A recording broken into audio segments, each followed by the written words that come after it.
Oh, it's my all 32 team mock draft. That's right. It's my first time. We're doing 3 rounds. Stick around, smash that like button, and let's get to it.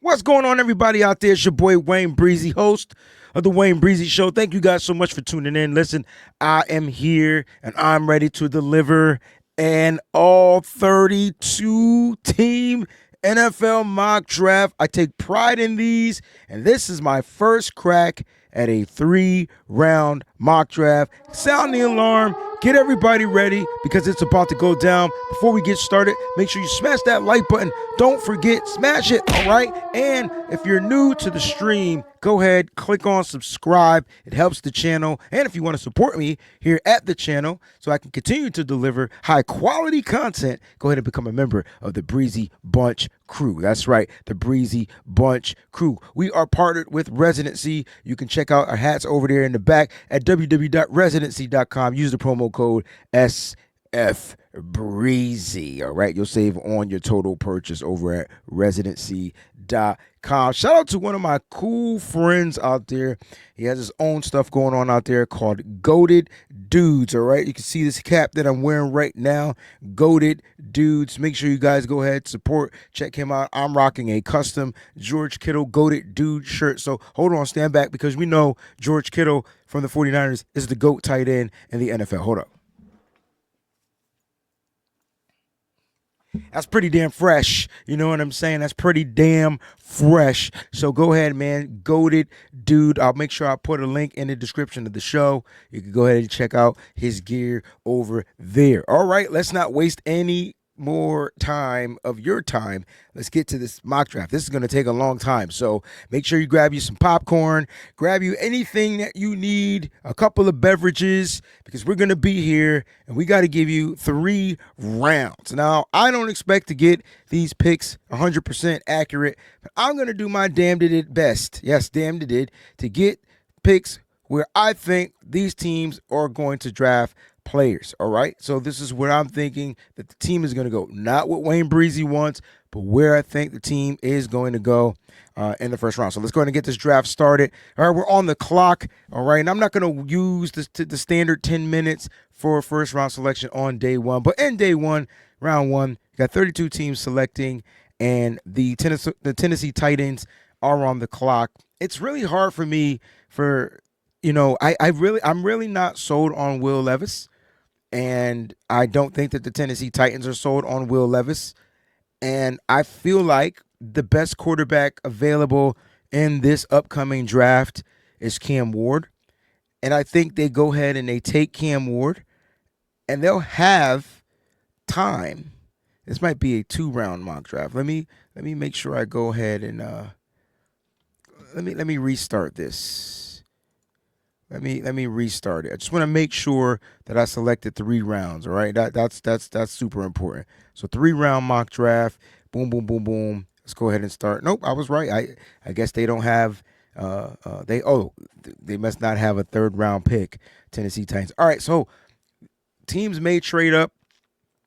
Cool beans, but I think that the Tennessee Titans are going to go with quarterback Cam Ward from Miami, because he would be the biggest ceiling. He has the highest ceiling, and he'll be the biggest upside for them. Even if they do start the season off with Will Levis out there, they'll get a big-time, big-arm throwing quarterback, a guy that can extend plays, make plays, and that's what they're going to get. I mean, you can see his completion percentage has been adjusted. Shout out to PFF with the adjusted advanced stats. I mean, I feel like that's something I'm not used to seeing up here that they're upgrading. It should be. All right, but shout out to them. But again, look, you can see his completion percentage is pretty darn good. He threw for over 4,000 yards. So why not go this route? They have weapons already, and they could continue to add other positions. If they want to get another wide receiver in there, if they want to get another edge rusher, they can address that in round 2. Linebacker, so forth, so forth. So Cam Ward is the pick for the Tennessee Titans. The Cleveland Browns on the clock, and I'm not going to lie, like, this has been a weird vibe because I I thought they were going to go quarterback here for sure, but now they just, they have quarterbacks. They traded. They got Kenny Pickett, right, and then they signed Joe Flacco, and they still have Deshaun Watson, who may be looking to come back this year. I don't think they're going to spend a first round pick on a player that they're not super sold on. So there's a possibility that Shador Sanders doesn't go to the Cleveland Browns, even though he's a great quarterback. I don't know why people keep throwing him under the bus. I think Shador Sanders is great, but I think other guys are moving up. You got Jalen Monroe from Alabama. He tested very well. He's moving up. Jackson Dart, Tyler Shugg from Louisville. These guys are moving up. And so I think the Cleveland Browns on the clock, I don't think they go, in my opinion, with the quarterback here. Even though it says that they need a QB, they can probably look to get a QB. And when you're looking at the players that are here as far as edge rushers, corner, right now it's saying, I know they don't need an edge, right? I know they don't need an edge, but they can go Abdul Carter here and pair him up with Mr. Garrett, and that'd be a crazy tandem. We're talking crazy, right? Or they can go Travis Hunter here and get that two-way player, and it can kind of help them in two ways: wide receiver, cornerback. It's something about Travis Hunter that really is popping off the charts for me. I know these are his cornerback stats for sure. Played 776 snaps. And I get it. He might not have played against top tier competition, but he's really good, a play diagnoser out there on the football field. You can see he plays very well in zone coverage. He's a great man corner. Yeah, he doesn't have the biggest body frame or whatever. But again, for the Cleveland Browns, you can get a player that you can start on defense and can come in and give you wide receiver snaps. So I really think this is who the Cleveland Browns is going to go with. That's Travis Hunter from Colorado. The pick is in. On the clock, the New York Football Giants, another team that needed a quarterback until in this offseason. They signed Russell Wilson. They signed Jameis Winston. And so they are quarterback locked in. I don't feel the need for them to reach and draft a QB here. I just don't see it. Now, this is a potential trade alert spot where the Giants may look to get more picks in the draft and trade down. Now, you can see they already have 4 picks in the top 100, and they could potentially trade out of number 3 and get a haul of picks. And if I'm the New York Giants, this is something that I would look into doing if they feel like they don't want to go edge, because I feel like edge is sewn up there. They got Brian Burns. They got their other edge out there that they drafted a few years ago. I think they just signed him to his 5th-year option, if I'm not mistaken. So I feel like from edge perspective, they don't need to go Abdul Carter. They could get a big receiver and Ted McMillan out there. Right now it says that their needs offensive line, interior, all right, and corner. And with Travis Hunter being gone, could this be potential? I feel like in the offseason, they have addressed the secondary very well. So I don't really see them going corner in the first round. Interior, they can go. I mean, they got Dexter Lawrence there. I mean, they've got a solid interior for the New York Giants. So, like, where do they go here? Like that's the question. It should be Abdul Carter. Or they can go and try to address the offensive line and make the offensive line just that much better, which I don't see anything wrong with that. I really don't see anything wrong with that. And just looking up the Giants depth chart right here, just looking at the Giants depth chart, they could go wide receiver, but why would they go with a Tet when they just re-signed Darius Slayton, right? So they have him. I feel like receivers, they drafted Jalen Hyatt last year. I don't think they need to go that route, so they still have him. Wan'Dale Robinson. Tackles, Andrew Thomas. They also have Jermaine Elam right? So they have some guys that they can go tackle there. They can. Like, is it a possibility that they go tackle? This is interesting, and this is taking me a little bit longer than what I think. As far as interior, they run a 3-4 defense, and so when I look at their nose tackle, that's Dexter Lawrence, and then when I look at the backups to Dexter, I don't feel like Mason Graham fits that nose tackle. I just don't see it. But this is where Abdul Carter really makes he fits very well. Not sure the pick makes sense for the New York Giants. They should go offensive line here and really look to protect whoever they have playing quarterback, whether it's Russell Wilson or not. And I know people are going to be pissed. Again, they signed Paulson Adebo in free agency, so I don't really see them doing that. It's just a weird spot for the Giants without those quarterbacks being taken off the table, and then the draft really starting with New York. So let's maybe they do go tackle here. Maybe they do go offensive line. Will Campbell fitting here, getting one of the best tackles, and they don't need, in my opinion. Even on the right side, I feel like they're pretty solid. Can they upgrade there? Like Andrew Thomas, I'm not gonna lie. Andrew Thomas is good. They don't need a left tackle. They would probably look to upgrade the right tackle spot. Um, interesting, interesting. I think for I don't see Mason Graham being a good fit. He's a 4-3 interior guy opposed to a 3-4 edge defensive end guy. Just don't see them going that route as well. Holland is the safety that they signed. So this is interesting. They drafted a corner last year in Andrew Phillips. They got some players out there. But for the New York Giants being on the clock, I have the Giants picking here. We're going to probably address. I feel like they're gonna take the best player available. And again, this is a place where I think the Giants should trade back. All right, it's a place where the Giants should trade back. Why not get Tech McMillan though? Why not add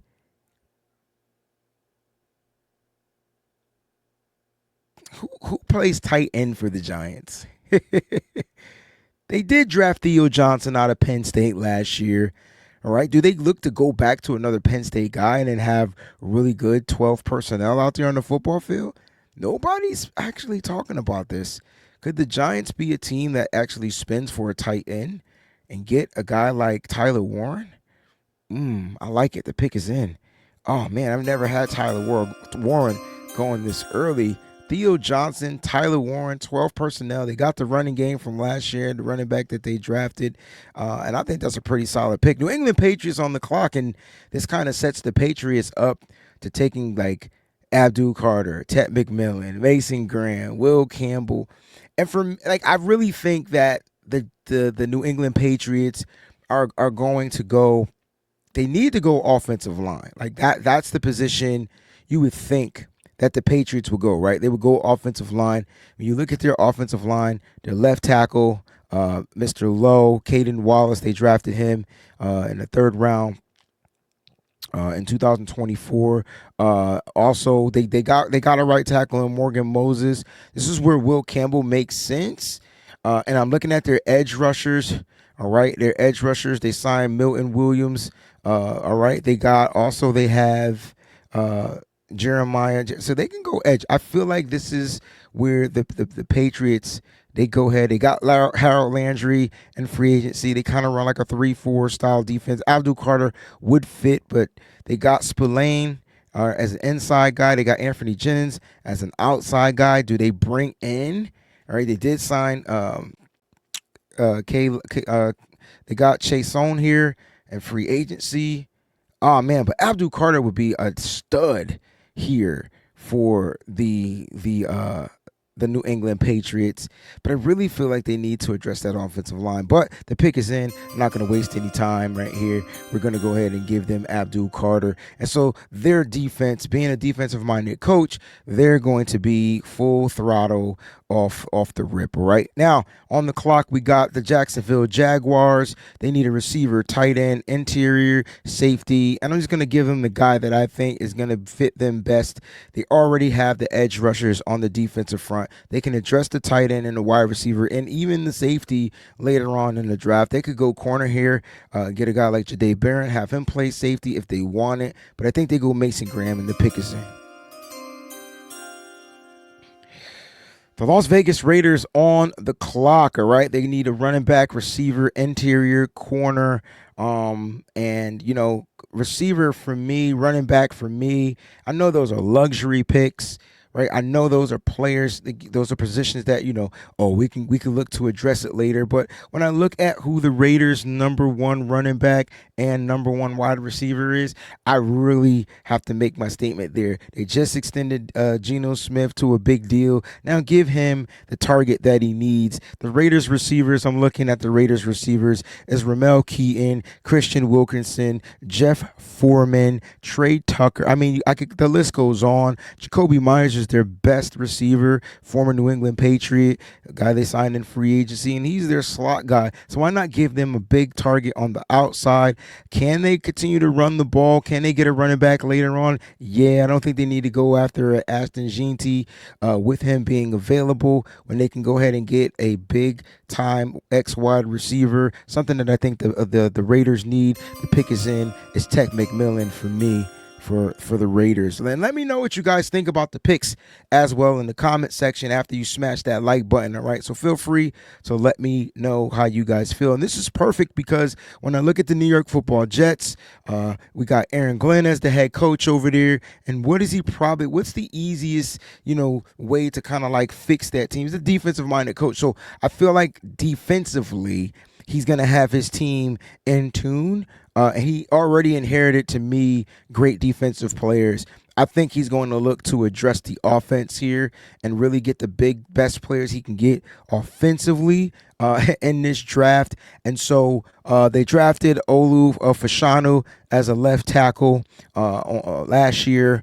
All right. They also have as their right tackle Carter Warren. They could, to me, stand to get a little bit better up front. Warren was a 4th-round pick in 2023. You could put Will Campbell here and play him at the right tackle spot if need be, because that's what he does. Like, he can play right tackle, he can play left tackle.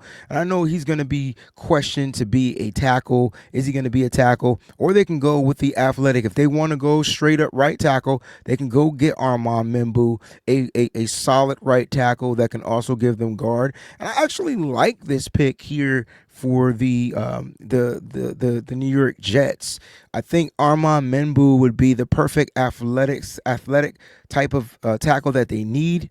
You can see that if they're looking to run outside zone and they want to run power runs, he's good at it. Zone runs, gap runs, he's good. And you can kind of soul up that right side, all right, for the New York Jets. I think this will be a solid pick. So my pick is in. It's going to be Armand Membu from the Missouri Tigers. All right, we're on the clock with the Carolina Panthers, and the Panthers receiver, edge, DB, and I think they go edge here, and I think they get a kid that can give them some type of versatility as far as an edge rusher. And, Mike Green is available, but the versatility is not as the key word that I'm looking for. When I say versatility, I'm thinking of a player that can play edge, that can play maybe drop back to a linebacker spot, depending on how they want to play. And I know he's ranked 24th here, but I think the Carolina Panthers, when you look at Jalen Walker, the question is, what can he do really well? Well, he's really good at rushing the passer. Like, that's what he does from an edge perspective. You can blitz him. He has the athleticism, ran a 4.51. And so that's something that I think that the Carolina Panthers could use, because when I'm looking at the Carolina Panthers, I'm saying to myself, like, where are they weak? When you lost Brian Burns a while ago, and it's time to really improve, in my opinion, that, right? And in this 3-4 defense, again, as an outside linebacker where Jalen Walker played at the University of Georgia, I think this would fit very well for them as an outside linebacker. I mean, they have the Jadeveon Clowney. They also have DJ Wanham, all right? But adding this kid to the rotation, I think helps boost them up a big time. In my opinion, boosts them up big time. And so I think this would be a solid pick for the Carolina Panthers. So let me know, Panthers, how y'all feel out there, you know what I'm saying, with a pick like Mr. Jalen Walker out of Georgia. All right, that puts the New Orleans Saints on the clock, and we're almost through the first 10 picks of this draft. All right, so with the Saints being on the clock, they can go several ways. It says they need a running back, wide receiver, defensive lineman. I do feel like defensive line is where they can go. I did not have the Giants taking Tyler Warren earlier on in my mock drafts, but I thought about a position where they can use another solid tight end for the Giants. I've had him going here to the New Orleans Saints, but check this out. I know it doesn't say they need a tight end, but how would Who Dat Nation love to get a versatile tight end like Colston Loveland? All right. And he kind of reminds you, like they just, I know you re-signed Juwan Johnson here, right? And I get it, but again, we're talking 12 personnel, which is what a lot of teams like. They like those two tight end sets because you can run out of them, you can throw out of them, and it forces defenses to play a certain type of way, right? And so when I look at their tight ends, it's Foster Moreau, it's Juwan Johnson, Taysom Hill. I think he went to Green Bay, if I'm not mistaken. Anyway, but you got Foster Moreau, Juwan Johnson. So you got your blocking tight end, and you kind of got your bigger athletic version of a tight end in Juwan Johnson. But then you can go out and you can get, I'm telling you, you can go out and you can get a versatile kind of like wide receiving type of a tight end. And when I look at their wide receivers, I know they brought in Brandon Cooks in free agency. He's the newly signed wide receiver here, so I don't think they need to go wide receiver right away. But they can get a guy that can be a weapon offensively for them. And I think Colston Loveland would make sense here. And sorry to all the other teams that wanted Colston Loveland because he's mocked and ranked to go a little later on in the draft. I think this would be a solid pick for whoever their quarterback is going to be. And let's talk about the quarterback situation before I even draft Colston Loveland, because Shedeur Sanders is available. All right, I want people to realize that. I might throw the curveball here and go ahead and pick Shedeur Sanders, because with the injury to Derek Carr and the possibility of him needing surgery, they're going to need a quarterback. Again, the pick is in. It's going to be quarterback Shedeur Sanders. Oh my gosh, Shedeur Sanders. Can we get the... They didn't even have to draft Jackson Dart, right? He just fell to him. Like Shedeur Sanders fell to him. All right. So I think that's a solid pick for the New Orleans Saints, which puts us on the clock. The Chicago Bears, in my opinion, they probably had the best damn offseason, man. They did what teams do, I guess, when you got money. You build the offensive line, right? And so they went out and got their offensive line intact, all right? They got Joe Thuney in free agency, so their guard position is set. They got their center in free agency, Drew Dahlman, so their center position is set. They went and got Jonah Jackson, former tackle, was going to play right guard. That's set. So Darnell Wright, Jonah Jackson, Drew Dahlman, Joe Thuney, and then Braxton Jones. That's the starting offensive line. Should they go offensive line here? To me, no. I don't see why. Now, I would have had them take a tight end as well, because of pairing up a tight end with Cole Kmet would have been smart. But the top two tight ends have been taken, and so maybe they look to address the tight end a little bit later on in the draft. Why not go grab Ashton Jeanty? Like, why not have that dynamic running back, and then you pair him up with a guy like DeAndre Swift, Roschon Johnson, Travis Homer. One of these guys aren't making the roster for sure, but Jeanty is staring me right in the face. Like, so why not go after Ashton Jeanty, and then Ben Johnson gets his dual threat running back system? I think the pick is in, and it's simple. I'm not going to sit here and waste time with that one. It's Ashton Jeanty from Boise State. You already know what he can do. You want to know 5.25 yards after contact. Do I need to explain what that means? Okay, I'll do it anyway. That means every time he's touched, he's averaging over 5 yards more before he's actually brought down. 152 missed tackles forced, ranks first in the coming out of college in missed tackles forced. 152. I be screaming when you see 55, 45. I'm like, yeah, that's it. 152. That low contact balance is crucial, man. Like, this is a pick I think they could spin. They could definitely spin that and get that. All right. So just to do a quick recap, first top 10 picks. I'm trying to tell you, they broke it down nice and simple. All right. So the top 10 picks: Cam Ward, Travis Hunter, Tyler Warren, Abdul Carter, Mason Graham, Tet McMillan, Armand Membu, Jalen Walker, Shador Sanders, Aston NGNT. Now we're going to start. The 49ers have the first pick outside of the top 10. So they're drafting that pick 11. And 9 times out of 10, I would say that the Niners are going to trade back. But I think that the San Francisco 49ers need to address the interior on the defense. And my second favorite I would say my number 2 defensive tackle in this draft has moved up. I didn't move him up. I don't run the big board for PFF. But you know what? They decided to rank him up, and now I don't feel like it's going to be a reach to get a guy like Walter Nolan. So the pick is in. The San Francisco 49ers need to be able to do 2 things with this pick. Number 1, they need him to come in and contribute so he can help stop the run. And number 2, he can still get to the passer. And when I look at Walter Nolan, I look at this versatility up front. A gap, B gap, over the tackle, outside the tackle, and then off ball. And so, yeah, he could drop in coverage, guys. This is crazy, right? Like, isn't that crazy to think this is a big defensive lineman? A lot of questions about his immaturity and stuff like that, and him giving up on plays and stuff. Listen, he's a football player, all right? He's a football player. And as much as I love Jahad Campbell and Mike Green, I think you take the defensive interior guy first and foremost. So Walter Nolan to the 49ers. All right, Dallas Cowboys are on the clock. And Aston NGNT, to me, would have been one of the perfect fits here because I think they just need that running back of the future. But I tell you what. I think they need to go offensive line here. All right, I think they need to go offensive line here. And I'm going to go to the history of the Dallas Cowboys. I'll go back.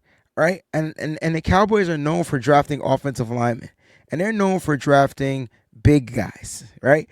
And many people may feel like this is a reach, and even Dallas Cowboys may feel like this is a reach, but I don't think Dallas Cowboys care about certain metrics as far as the athleticism, 40-yard speed, high vertical jump, broad jump, all that. I don't think they care.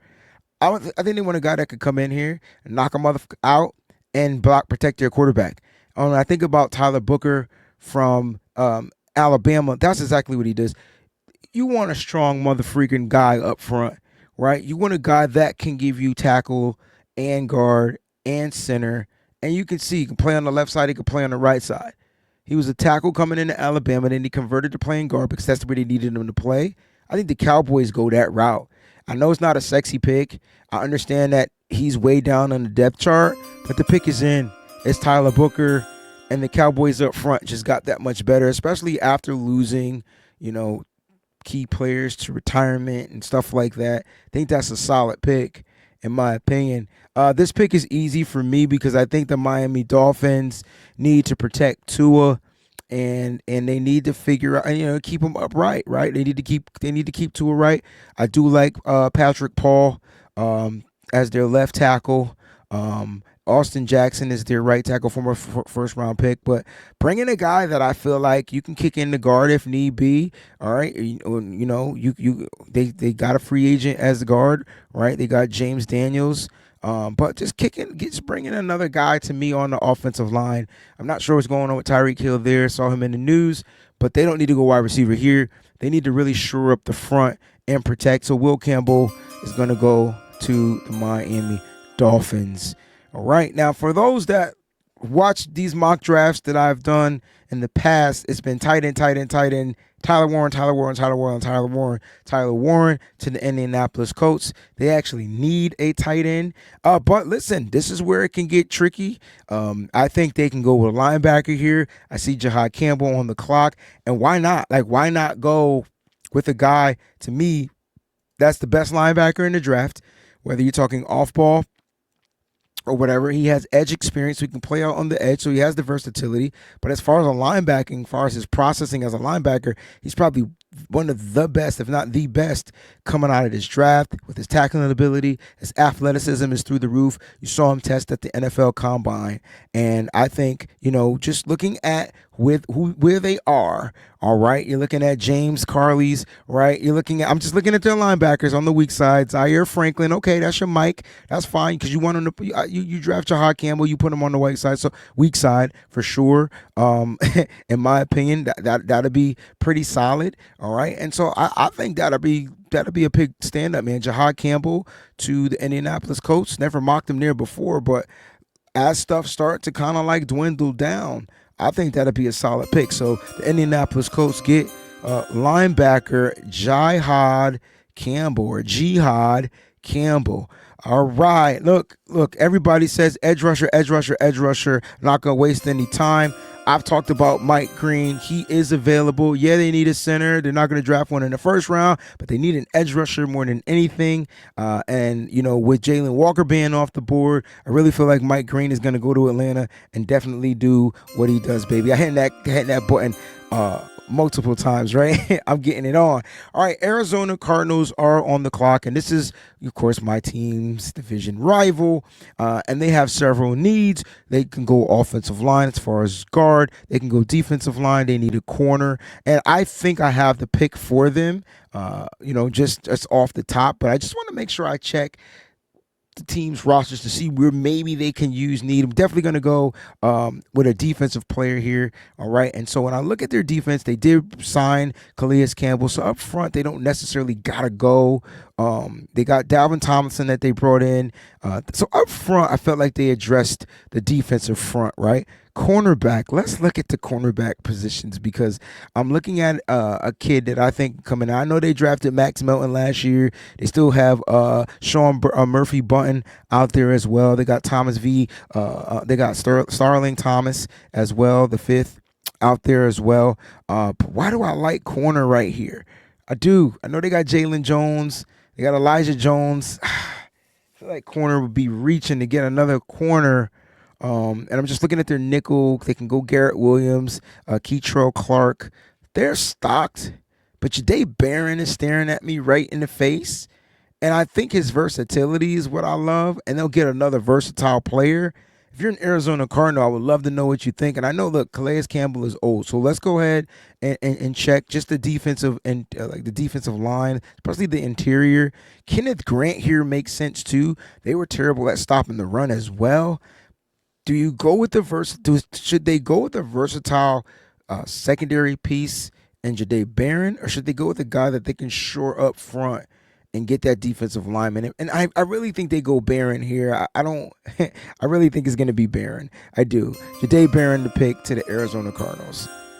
Cincinnati Bengals on the clock, and this is where I think you're going to see like a big Kenneth Grant go. The Cincinnati Bengals need to continue to, get better on defense. Their defense had good players, but they didn't play really well last year. And just looking up front under their 4-2 or 4-3 base when they play up front, I mean, it's Joseph Osai.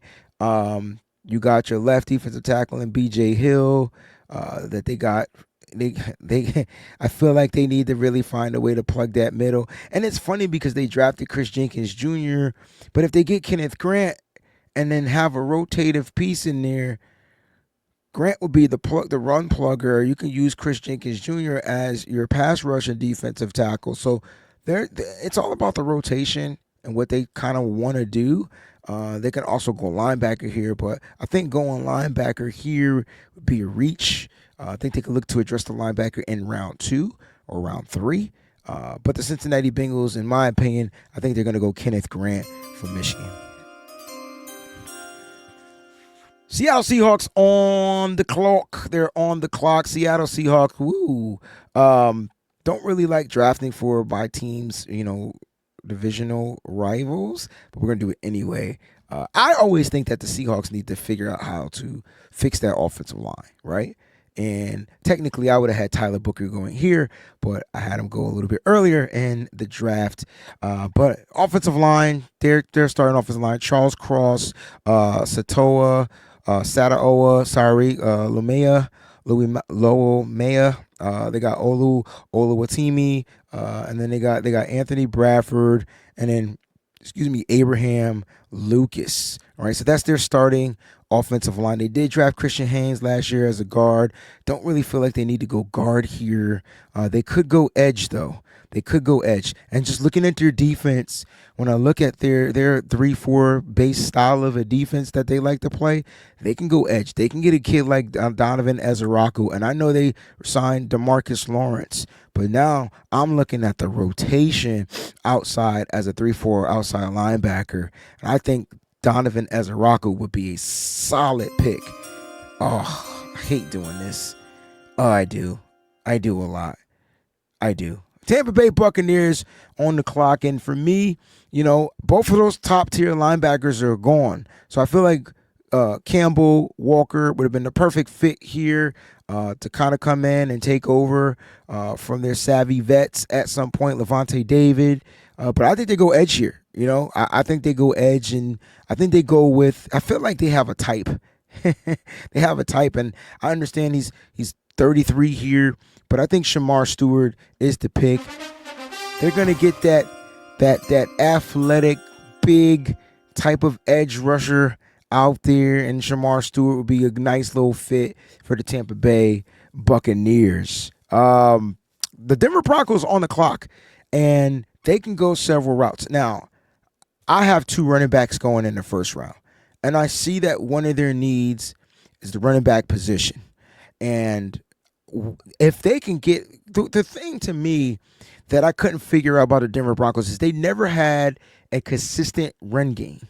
Really, and I can go back, right? So Terrell Davis, boom, and then after that, it was like never consistent, right? They couldn't really figure out how to run the ball. And I'm sure they've had other running backs since Terrell Davis, but I'm talking about as far as consistency. And then right now, looking at their running backs, it's Jaleel McLaughlin, right? That's their starting running back. I don't think it'll be bad if the Denver Broncos went with the running back right here. And Amarion Hampton is exactly what they need. They need a bell cow running back that can carry the load all 3 downs, good pass blocking. You can see 73 missed tackles for, so he was 10th in the NCAA. All right, he can catch out of the backfield. He rushed for 16,000 yards. Look at the carries, 281 attempts, and it just went up from rookie. Boom, boom, boom, boom, just up. Average 5.9 yards per carry. That's what you're gonna get. If you can get a sustainability and consistency in the running back position, oh man, they were already good without a running back. I think the pick is in. Pittsburgh Steelers on the clock, and they're probably a little teed off because they thought Shedeur Sanders was going to fall to them. They really probably thought that Shedeur Sanders was going to fall. Also, they needed a running back, and the Denver Broncos did what the Denver Broncos do, and they sniped him. All right, so they sniped him. It's like, give me that. All right, and they took the running back because I feel like even though I think they have good backup running backs in Pittsburgh, they need a bell cow as well, losing their running back and free agency. So let's see positions of need: quarterback, running back, tackle, safety is a position of need. We see Malachi Starks on the board. Nick Emanwori, though, to me would be the perfect fit. Oh my gosh, I can't even think of the Pittsburgh Steelers having these 2 players on their defense. Okay, here we go. So they already dressed their secondary as far as corner with Darius Slay. All right. Then it's Deshaun Elliott as their safety, and then it's Minkah Fitzpatrick as their safety. I'm sorry. I know Deshaun Elliott was a guy that they got from Miami. Cool, undrafted kid. I tell you this. Draft Nick Emanwori. The pick is in. Now you get a versatile, athletic style of a safety. And listen, this is not a shot at and where is Nick Emanwori? Let's go ahead and get him. Trying to see where they had him fall. Oh, they had him fall a lot. Wow. I think Nick Emanwori is a first round guy.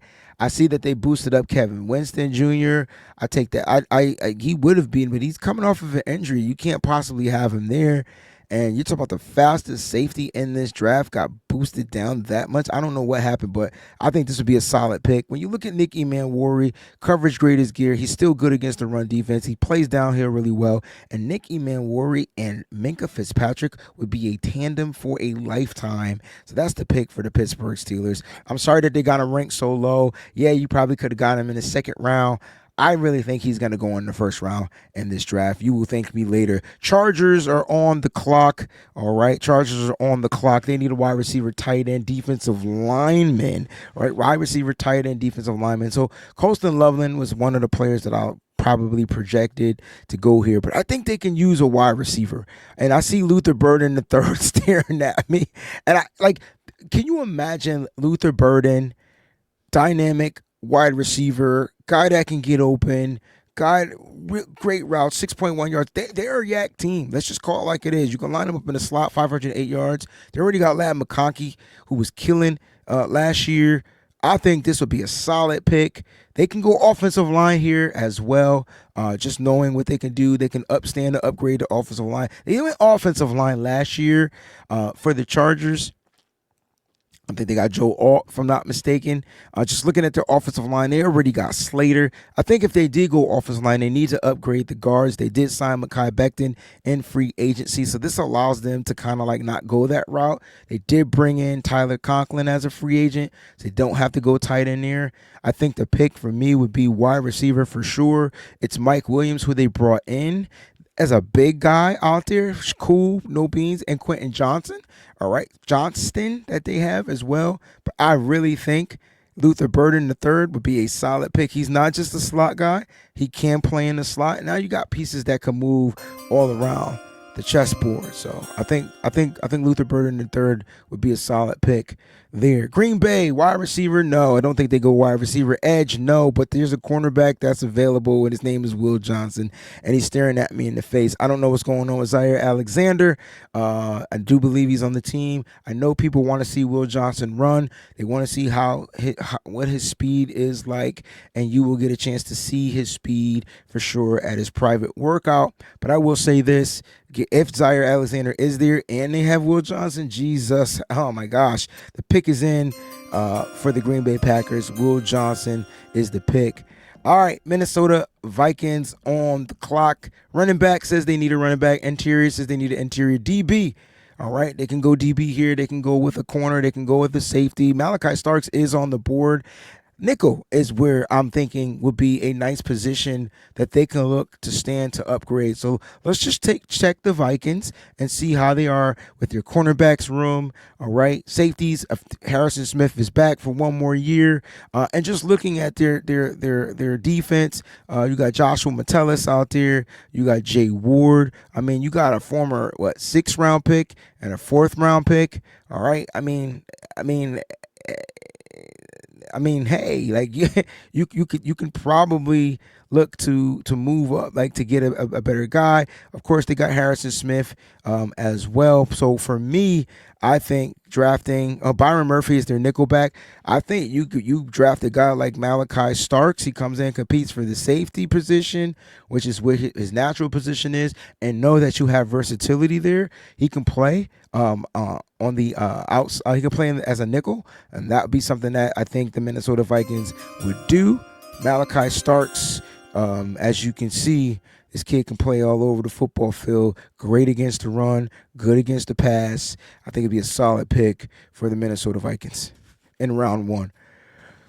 Houston Texans on the clock. They can go wide receiver here as well. I see Emeka Egbuka standing right there, and they could go with a guy that I think would give them dominance in the slot. They already got Nico Collins out there. They did bring in free agent Christian Kirk, and then I'm looking at, how can they look to get a little bit better from a wide receiving perspective, or do they go with a Kelvin Banks Jr. that gives them versatility on the offensive line? I feel like they did lose key offensive linemen, so looking at the Houston Texans and how they replaced them, we do know that Tank Dell, is going to be he's on the IR right now, but looking at their offensive line, they did bring in Cam Robinson, and so he's their tackle right there. And then they got Titus Howard, Jarrett Patterson, Juice Scruggs, and Blake Fisher. So their bookends are pretty solid. Not sure they need to go tackle with signing Cam Robinson. Now, if they didn't sign Cam Robinson, that would be the perfect position to go at that point, but I really don't think that they need to go tackle here. I think they need to get a sure fired up wide receiver. I see that they did address the wide receiving position with Christian Kirk, Braxton Berrios as well, but John Mechie, is he willing to make that next step up? Is Justin Watson from Kansas City going to help? So they have addressed the wide receiving position. So the question is, in the first round, do they take a guy that can possibly maybe not be an impact this year, and possibly be somebody that can take over just in say Cam Robinson doesn't work out? If that's the case, Josh Simmons is the pick. And I think, I wouldn't be mad. I think that would be a solid pick, in my opinion. They can get a wide receiver in round 2, but the linemen come a little bit scarce in round 1. Josh Simmons might be a good pick for the Houston Texans. And now you have a player, if his health checks out, oh man, he could be ready to go. He may be able to beat out Cam Robinson. Cam Robinson becomes a swing tackle, or one of those guys becomes a swing tackle. I think it'll be solid. All right, Los Angeles Rams are on the clock, and we're almost done with day 1. So stick around. Do not leave. Smash that like button. All right, so Rams on the clock. They need a tight end. They need a tackle. They need a linebacker. They need a corner. And just looking. Oh, I didn't draft Colston Loveland. Wait a minute. I thought I went and picked him. Whoops. So Colston Loveland is still on the board. Let me just do a quick recap and see where I went. I thought I went Colston Loveland in this draft. That's okay. Somebody's going to get a nice tight end. All right. Tyler Warren was the one that I went with. All right. I thought I went Colston Loveland. I probably should have, and I didn't. No worries. I gave them, instead of, sorry, Jim Harbaugh, you ended up getting a solid wide receiver, though. And since Colston Loveland is on the clock, and I'm not sure the status of the tight ends out there in Los Angeles as far as the Rams, I mean, I'm looking at their depth chart is Tyler Higbee, Kobe Parkinson. Now give them that extra weapon. And so the Rams are going to luck up. They're going to get a premier, to me, wide receiving style of a tight end in Colston Loveland from Michigan.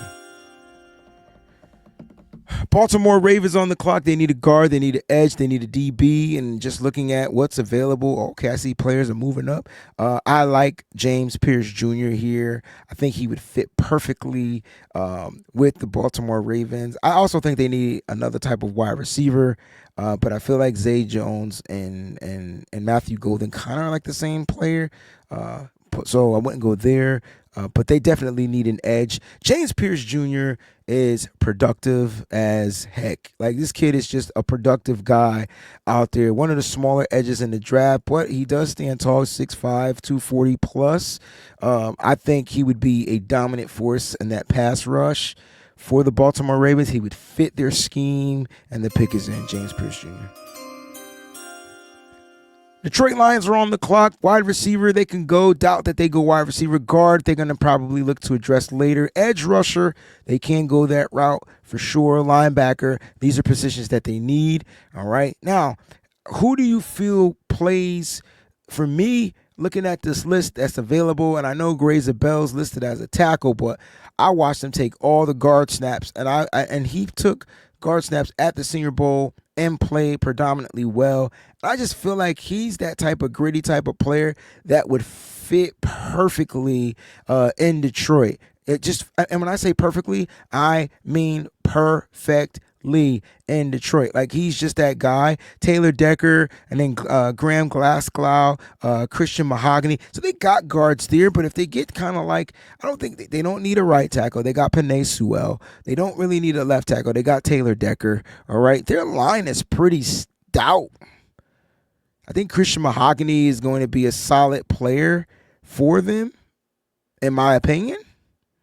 But they can go with an offensive line player that's available, or they could look to get a big edge out there because they could go edge rusher in their 4-3 defense. Marcus Davenport and Aiden Hutchinson, he should be returning from the injury, and so that might can work. That may can work. Let's check and see which edge rushers are available that I still think would be first round, like Mykel Williams, Nick Scorton. Like these are guys that I think would come in and be problems. You know what I mean? I think they would be a problem for them. I like Nick Scorton. I love Mykel Williams. Mykel Williams, like, you know what? The pick is in. It's going to be Mykel Williams. You want a guy that can set the edge. Good guy outside, set the edge. That's what he does, Gruz. Really great against the run. He only had 5 sacks, but he did have, looks like he had over 21, 25, 26, 27, 20, 28 pressures, all right, from him. I think he would be a perfect fit. And again, it's his size, right? He's 6'5", 265, and you got Aiden Hutchinson firing off the ball off of one edge end.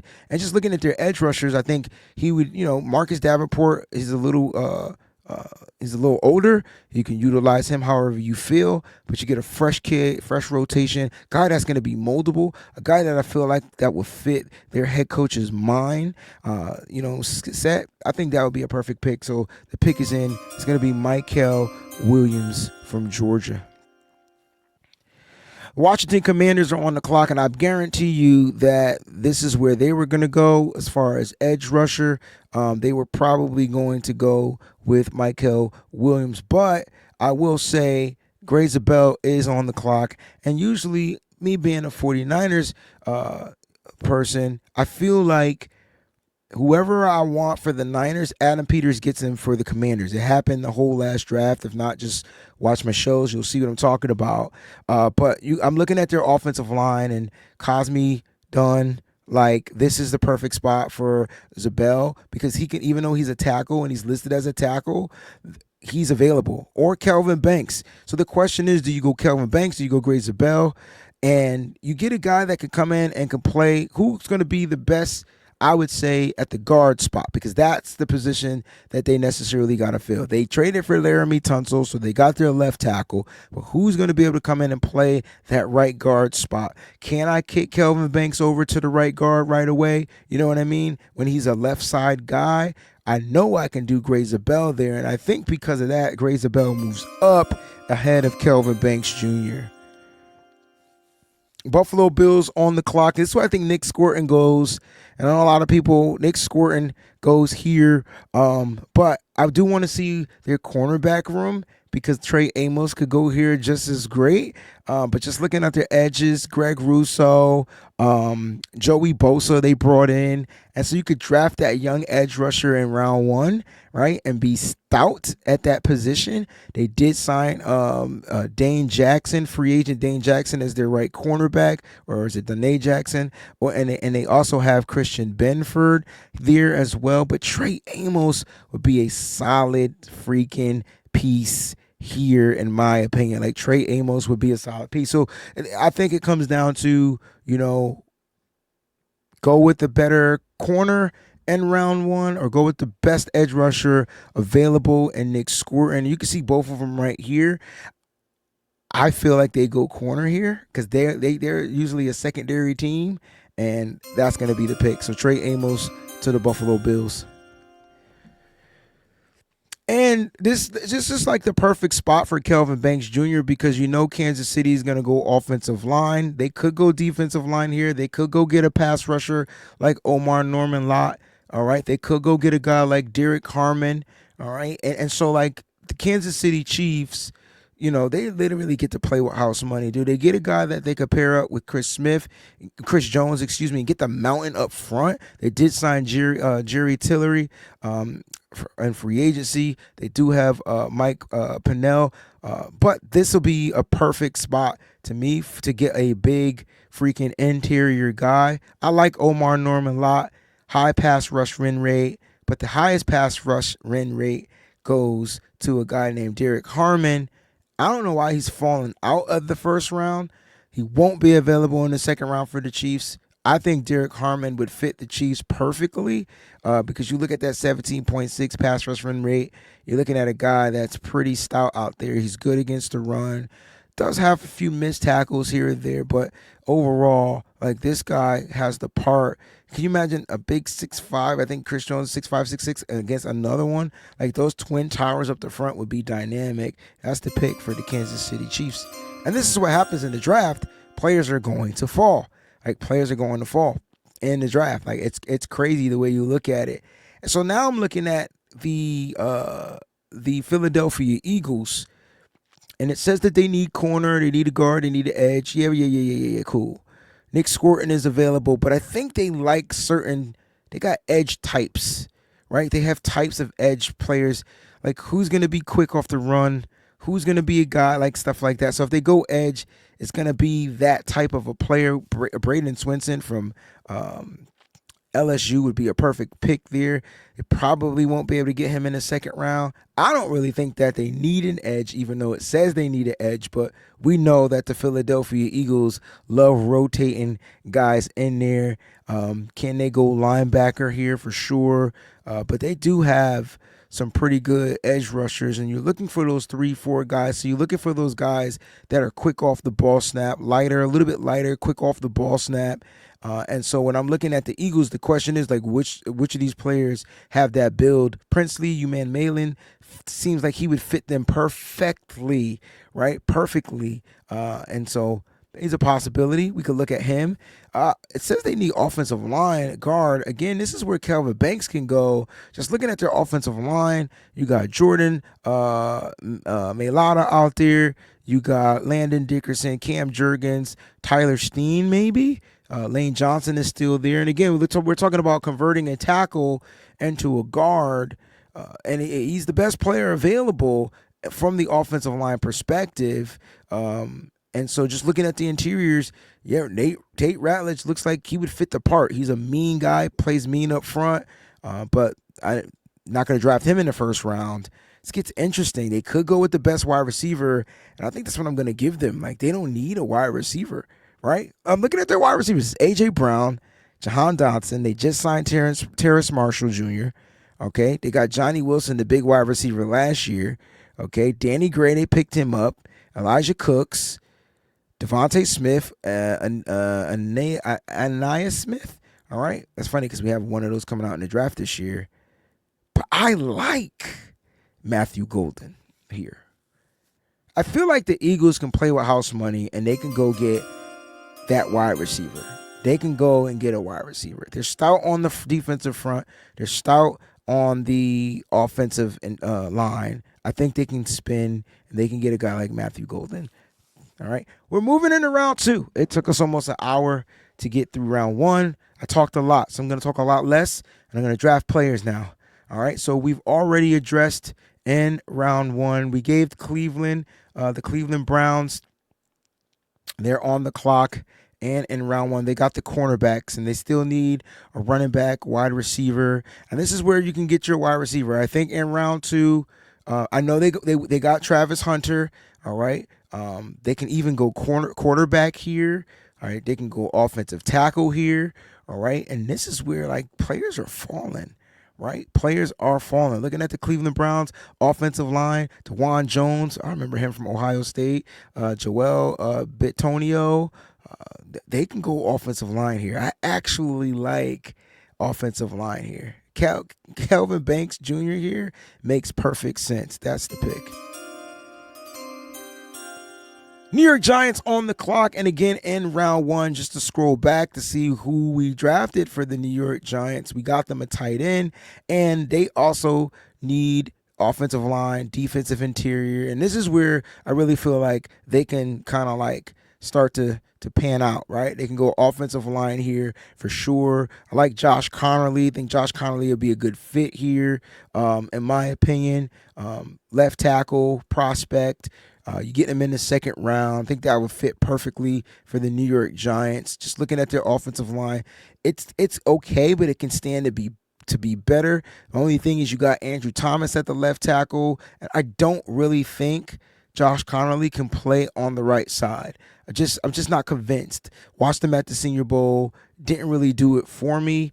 Interior though, they can go Omar Norman Lott here because they're looking for a guy that can come in and literally just rush the passer, especially in that second round. So just looking at their defensive front, he'll be behind probably DJ Davidson. Yeah, this would be a sexy pick for the Giants. I think they get mean up front on the defensive line and drafting Omar Norman Lott. I think it's a solid pick too. Woof.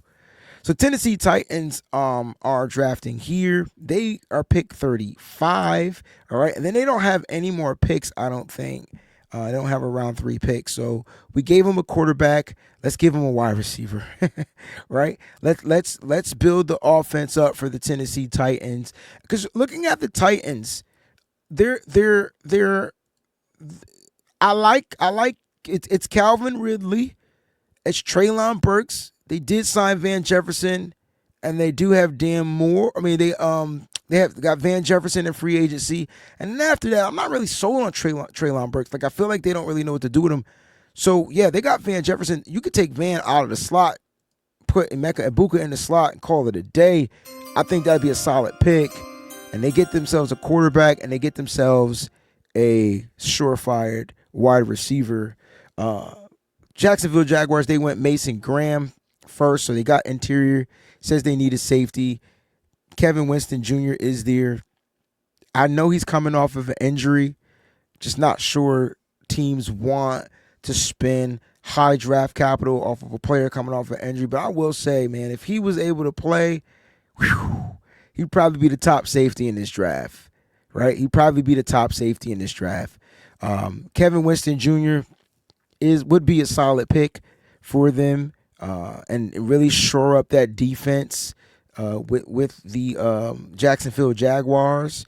It would really shore it up. Just looking at their safeties, they signed Eric Murray. They have Darnell Savage, but they can go and get another guy right away, and he can be behind them. Xavier Watts, though, is that the type of player that they're looking for? I feel like he would give them a better fit, better style, and just coming out of their division, it's a safety division. I like Xavier Watts here, to be honest, so that's the pick. Raiders on the clock. The Raiders, we picked for the Raiders. Who do we get for the Raiders? I believe we got Tet, right? Is that the wide receiver we took for the Raiders? We did. So they're sort of at the wide receiver position. Again, I think their offense, I think they need to really build around the offense, right? And so the question is, these running backs, all right? Now, I don't know why Travion Henderson is ranked this low, but he would be a great change of pace back for the Raiders. He could be their starting running back. Caleb Johnson would be a good starting running back for them as well. Bell Cow. But Travion Henderson would be that speed back that they can definitely utilize. You know what I'm saying? All right. I would love him to be here. Dylan Sampson, another guy. Cam Scatterbo. I don't want to overlook Cam Scatterbo. We already know what he can do. We already know what he can do, but let's just look at the best players available at the other positions, because corner could be a spot that they definitely could withstand to upgrade. They lost Jack Jones, I believe. They let him go, so they could be looking to replace the cornerback position. And just looking at their corners, it's Jacorian Bennett, all right, Eric Stokes, free agent that they brought in, and then they got DeCamerion Richardson, Sam Webb. So, yeah, man, they can go corner here for sure. And let's just see who's available at the cornerback position, because I still think you can get a running back a little bit later on in the draft. I mean, look, I would take the risk on, in my opinion, I would take this risk right here on Benjamin Morrison. I think he would be the perfect player for the Raiders. I know he's coming off the injury, and he played in 6 games last year. But health-wise, they're pretty stout there. But they will get typically a number 1 corner. I'm going to go Ben Morrison to the Raiders here in round 2. Patriots on the clock. The Patriots, they went defense, so they got edge. They didn't need one, and they got one anyway. So here's where the Patriots can look to withstand. I still think they need a wide receiver. I do. And the question is, do they go after the big body wide receiver? And it's hell yes for me. Like, I like Jaden Higgins. I think Jaden Higgins makes all the sense to them. He's 6'4", 215, great route running, contested catches through the roof. Can't man up against him because he's gonna beat you. You can already see he was a 1,000-yard wide receiver, splitting with Jalen Noel out there at Iowa State. Jaden Higgins is the pick for the Patriots. They get themselves a wide receiver in round 2. Chicago Bears on the clock, and the Bears in round 1, if I'm not mistaken. Did we go running back? Did we go? We did. We went running back. So offensively, the Bears are stout, right? They're pretty stacked. I think this is where they look to address the defense, right? I think defensively, they look to build more of a solid front up front, right? And they're pretty stout, man. Jervon Dexter's there. They got Montez Sweat. Why not give them another edge? I know they brought in Deo from Indy, but why not give him another edge, right? I know Grady Jarrett is there in the interior. Let's just see, man. Landon Jackson here just makes sense, right? Or Nick Scorton here makes sense. If they're going to go with the big style, the big guy out there, I think Nick Scorton is ready to play football. I think this would be a solid pick. When I look at Nick Scorton, and I look at his build, and I look at what he's able to do out there, good luck trying to like run on him outside on the edge. Good edge setter. Nick Scorton, pick to Chicago Bears. The Bears get to pick back to back, so we're going to take care of their needs relatively early, all right? Relatively early, okay? And let's go with Chicago Bears on New Orleans Saints on the clock. All right, New Orleans Saints on the clock. Now they can go running back here to give a solid backup to Alvin Kamara. But I think they're going to look to address that defensive line as well. The Saints want to be able to stop the run as well. They can get a big run stuffer up there. You know what I'm saying? Big run stuffer up there, like and a guy like Tyleik Williams. All right, that would be a solid pick to me for this for the Saints. Just looking at defensive tackles, the interior, Darius Alexander. If you're looking for a grown man up front that can play interior, can play out, that would be a perfect piece to go with them. TJ Sanders would be good up front as well. But I'm thinking that's what they're looking to do. Like, I think they want to get the big guy up front, go interior, and get a guy that they could come in here and just help plug the middle, stop the run, first and foremost. I think that's what the New Orleans Saints want to do. When you look at the Saints, it's Breezie. Like Breezie, too. I ain't going to stunt. Right? Definitely like him. And then their edge guys, Cameron Jordan, Carl Granderson. They can go there. They're a little old at the edge. They're a little old to me at the edge. They can withstand to go edge rusher for sure. Like, you know what I mean?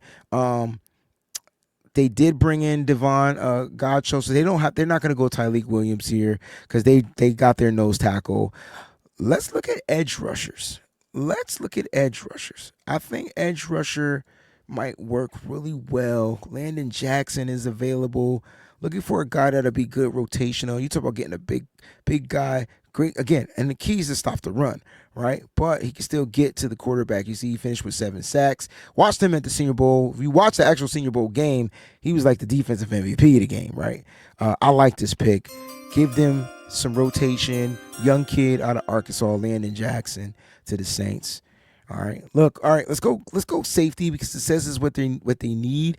I think they can take the risk on drafting a player like Kelvin Winston Jr., the Chicago Bears. Now, I do believe they addressed the safety in free agency. I just want to double check. So they got Brisker, they got Byard, all right. And the question is, do they want another guy in their rotation? Jonathan Owens is there for sure. Tavarius Moore as well. Elijah Hicks.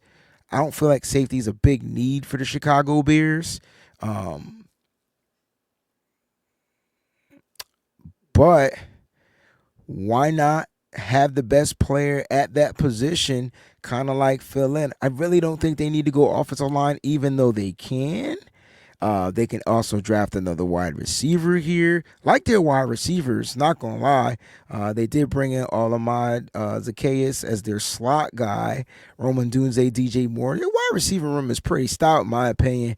I don't really think they need to go there. Again, I'm not really feeling them addressing the offensive line, but why not? Tight end is where I feel like they should go. And tight end would be a perfect spot for them to double up at. I mean, not to double up at the tight end, but to solve the tight end, the 12 personnel problem. Cool. Oh man, Elijah Aurora with Cole Kmet. Ooh, I like it. I like it. A little bit of a reach from 41 to 57. But I like having the pass catching tight end. You got the big tight end as the red zone threat and Cole Kmet. This might be a solid pick. Jets on the clock in the first round, I believe. With the Jets, we addressed got to go back to the Jets. We went offensive line in round 1, so we can cross that off. I see defensive guys available, which they probably are going to go. I do think they get a quarterback, but I think they let a quarterback kind of like fall to them. Once those 2 top guys are gone, I think they kind of play the game.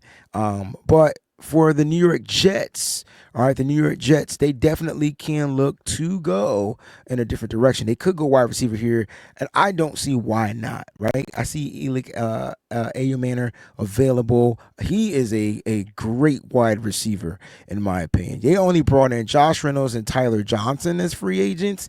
Yeah, wide receiver, it looks like this will be a position that they definitely need to address. And Ayo Manor, listen, this kid, great catcher, great hands.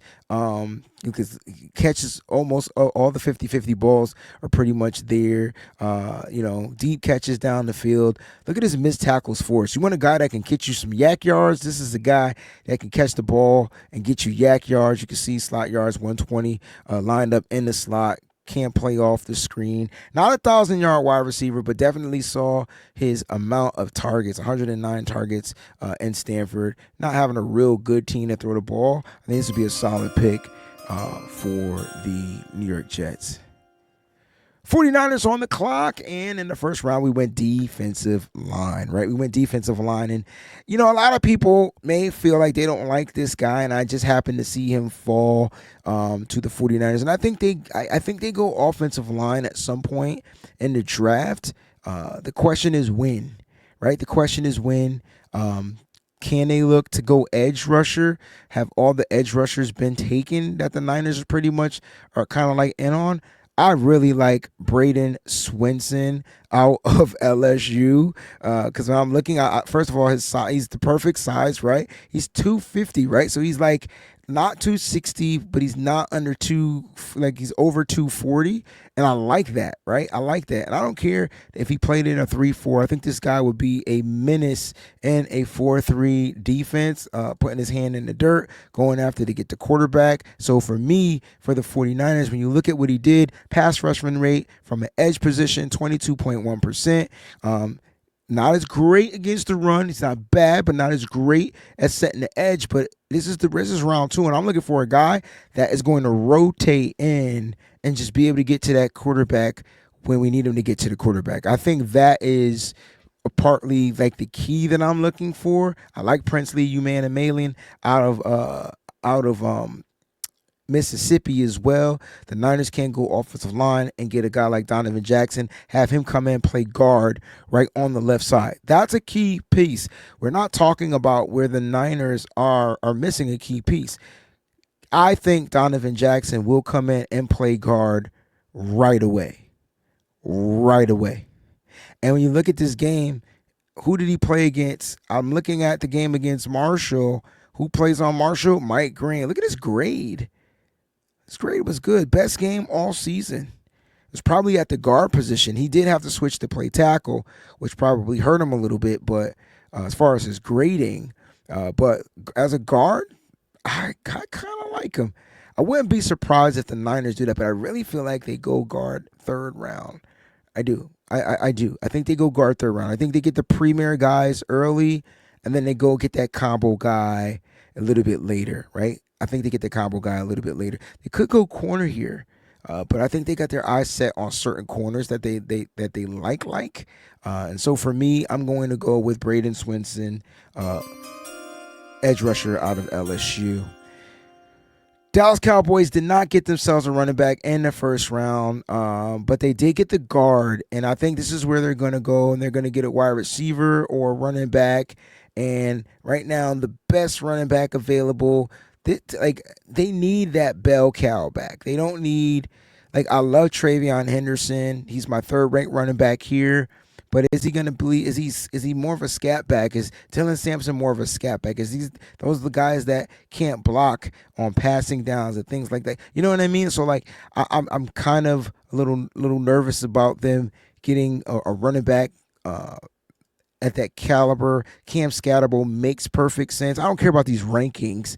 It's more like what they need, right? They could go edge here as well. Looking at the Dallas Cowboys, they did lose some key positions. I really think they need to fix that offense, though. They got the quarterback. They're paying the quarterback, but then he's throwing to Jalen Tolbert, CeeDee Lamb, right? Jonathan Mingo. Those are his wide receivers. Who's going to rock with CeeDee Lamb? That's the question. Who's going to rock with CeeDee Lamb? I got the perfect receiver if Dallas wanted to go receiver right now. But maybe they could get him in the third round, according to this draft. Maybe they could get him in the third round. I like Jack Beck, though. Not going to sleep on Jack Beck. I think Jack Beck is one of the best receivers out there. Catches everything. You can line him up anywhere, slide outside, you name it. Do they go that route, though? I don't know if he has this. I don't know if he possesses the speed, but he would be definitely a chain mover for them. And I think drafting a guy like Jack Beck would be perfect for the Dallas Cowboys. Let's go ahead and rock out with them. All right, the Indianapolis Colts are on the clock, and I believe we gave the Colts a linebacker. All right, so the Colts got Jihad Campbell or Jihad Campbell. All right, they need offensive line as far as guard. They need edge rusher. They can use a safety. I think this is where you see my man Kevin Winston Jr. come off the clock. I mean, look, the injury hurt him, no lie. They did sign Cam Bynum as a free safety, so that kind of and they got really nice to me in their room. They got nice on their defensive and their secondary. I'm not even going to lie. They got really nice in their secondary. But in signing Cam Bynum, do they go Kevin Winston Jr., right? Does he fall? This is why I say, look, these players can go a different route. It can go a totally different route for them. But edge rusher, I can see them going edge. It's Samson Ebukam. It's Kwity Paye from Michigan. They did draft Latu last year. He's second on the depth chart. Do they get more rotation from their edge rushers? Do they look to go, with a specialist that could come in and pretty much get to the quarterback in round 2? And that's going to be the question. Do they want to go that route? And I say, why not? Why not go after a guy like Princely? I think Princely would fit. He fits the mold there in Indy. And just looking at what he can do, man, look at his pass rush grade is crazy. He wins rates. He lines up outside the tackle. This is what he does. He's an edge rusher, right? Sets the edge pretty well. Played against really good talent. He's a taller guy, 6'4", 255. Good frame, good body. I think that's a nice fit for the Indianapolis Colts. Indianapolis Colts. Want to make sure I draft the right guy. Sometimes I be talking and I don't get the right guy. All right, we went edge rusher for the Atlanta Falcons in round 1. All right, round 1 we went edge rusher. They need a wide receiver, and so they need they need a receiver. They need an offensive lineman. As far as center, that's where they're kind of scheduled. We went edge already. Linebacker we can go. I see Demetrius Knight there, but does he fit the Atlanta Falcons? Like, to me, that's the question. And I think, Demetrius Knight's a Mike linebacker, but he can play weak side. He can play on the strong side. He can play linebacker in a 4-3 defense. He's a 4-3 linebacker, in my opinion. And just looking at them, they're a 3-4 team. So I'm not sure he'd fit. He'd be an inside linebacker for them, for sure. They could, like I said, and they could look to get better, but I'm not sure if he's the perfect fit for the Atlanta Falcons. But if he's only focused on one side and his responsibility, that could be a great pickup. They'll get speed at the linebacking position, and they would have edge and linebacker sold up. You could go wide receiver, though, here and just look to see best available, but I think these guys are a bit of a reach, and I think they can look to get a wide receiver in the third round. You can see they're being pushed down. I like that. I like that PFF has finally updated their stuff. I think that's pretty spot on. Demetrius Knight Jr. would be a solid pick. Carson Swedinger would be a solid pick, but I'm going to go with Demetrius Knight Jr. to the Atlanta Falcons. Arizona Cardinals are on the clock. All right, Arizona Cardinals are on the clock. All right, so you got the Cardinals. We went defense with the Cardinals. I believe we gave them a corner. All right, so the Cardinals got a corner, and this is dope. So we gave them Jahdae Barron. All right, and just moving down. They can go defensive line here. They need to be able to stop the run. I'm not even going to waste my time. Tyleik Williams is the big nose tackle available, and I think that's what they're going to be looking to do, plug the middle, stop the run. So they go defensive tackle here. You got the Miami Dolphins. We went offensive tackle with the Miami Dolphins here. All right, so let's go ahead and see where the Dolphins can go. They went offensive line. They got a guy that could kind of come in and play guard. I think Darius Alexander is the key piece that they can use here, in my opinion. Again, I know he's an older player, but gosh darn it, he can line up inside and outside on the defensive front. Wherever you choose you want to play them. Just looking at some of their ends and their outside linebackers, Jalen Phillips is there for sure. But I think you can definitely utilize Darius Alexander here in Miami. He'd be a great pick, or they can go with Maxwell Harrison as that speedy corner on the outside. Looking at their corners, it's Storm Duck. It's Jalen Ramsey, obviously. Their nickel is Cater Coho. They could go with speed because looking at their division, they might be able to wait. They might be able to wait on an edge. I like Suvan Ravel, too, from East Carolina. Bigger corner. You know what? The pick is in. They're going to get Maxwell Hairston from Kentucky. And as you can see, like, these players that we've seen are falling, right? We're seeing top players falling. And only one big-time injured player has been drafted, and that's Josh Simmons. I think he's ahead of his recovery more than people think. I think he's going to get the green light to be ready to go. All right, Cincinnati Bengals are on the clock. They went interior, so they drafted big defensive lineman Kenneth Grant. Again, we're looking at offensive line here, and when I look at the interior guys, I'm like Tate Ratledge is definitely high on my board, but picking him at 59, Josh Connolly, they can go. Can he play guard? Will he play guard? He has guard snaps. Will they move him into playing guard? It's a possibility, and they can use offensive line help. In my opinion, we're going to go offensive line here for the Cincinnati Bengals. It's going to be Josh Connolly. Seattle Seahawks are on the clock, and we went edge rusher for the Seattle Seahawks. All right, they have 2 picks in this round, okay? So we went edge already. We're going to look to probably address that offensive line, all right? And I'm seeing Donovan Jackson right there and available, and we're going to give them Donovan Jackson first. Denver Broncos are on the clock, and in the first round, we went running back Amarian Hampton.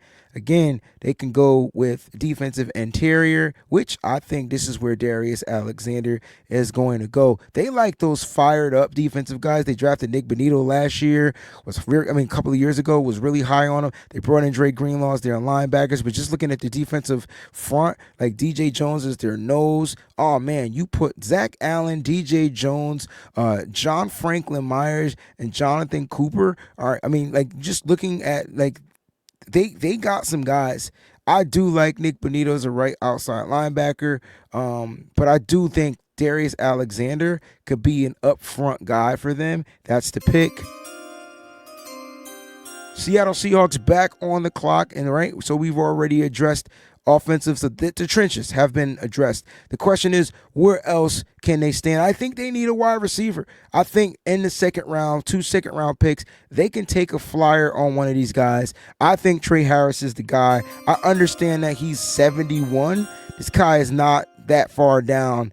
They get an ex-wide receiver after losing their best receiver. Like I don't get why Trey Harris is that far down. You get the kid from Ole Miss, big time X. You know how those Ole Miss boys play. They come up, they show up, they show out. All right, so Shamar Stewart went first to the Tampa Bay Buccaneers, so they went edge first. Linebacker, I really feel like they need to address. Carson Swettinger just seems like the person that they need to bring in. He would learn under Levante David and give them great depth at that position.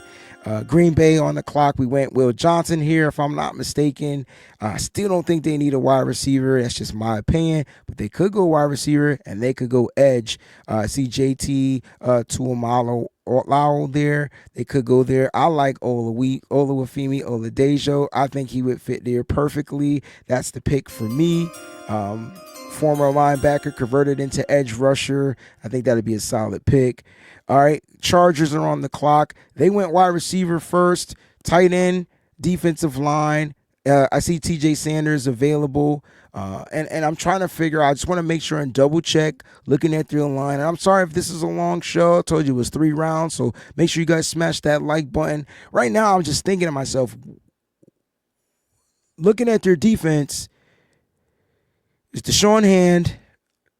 It's nobody to me that I think pumps a bunch of fear. They lost key defensive players. They do get Mac back out there on the edge, but in the interior is where I feel like they can get better. TJ is on the board, and TJ is going to be the guy for me. TJ Sanders out of South Carolina. This big kid, this big fella can do it all. Actually, I have him after Walter Nolan, like, you know what I'm saying? So, like, I really think he'll be a good pick for the Los Angeles Chargers, okay?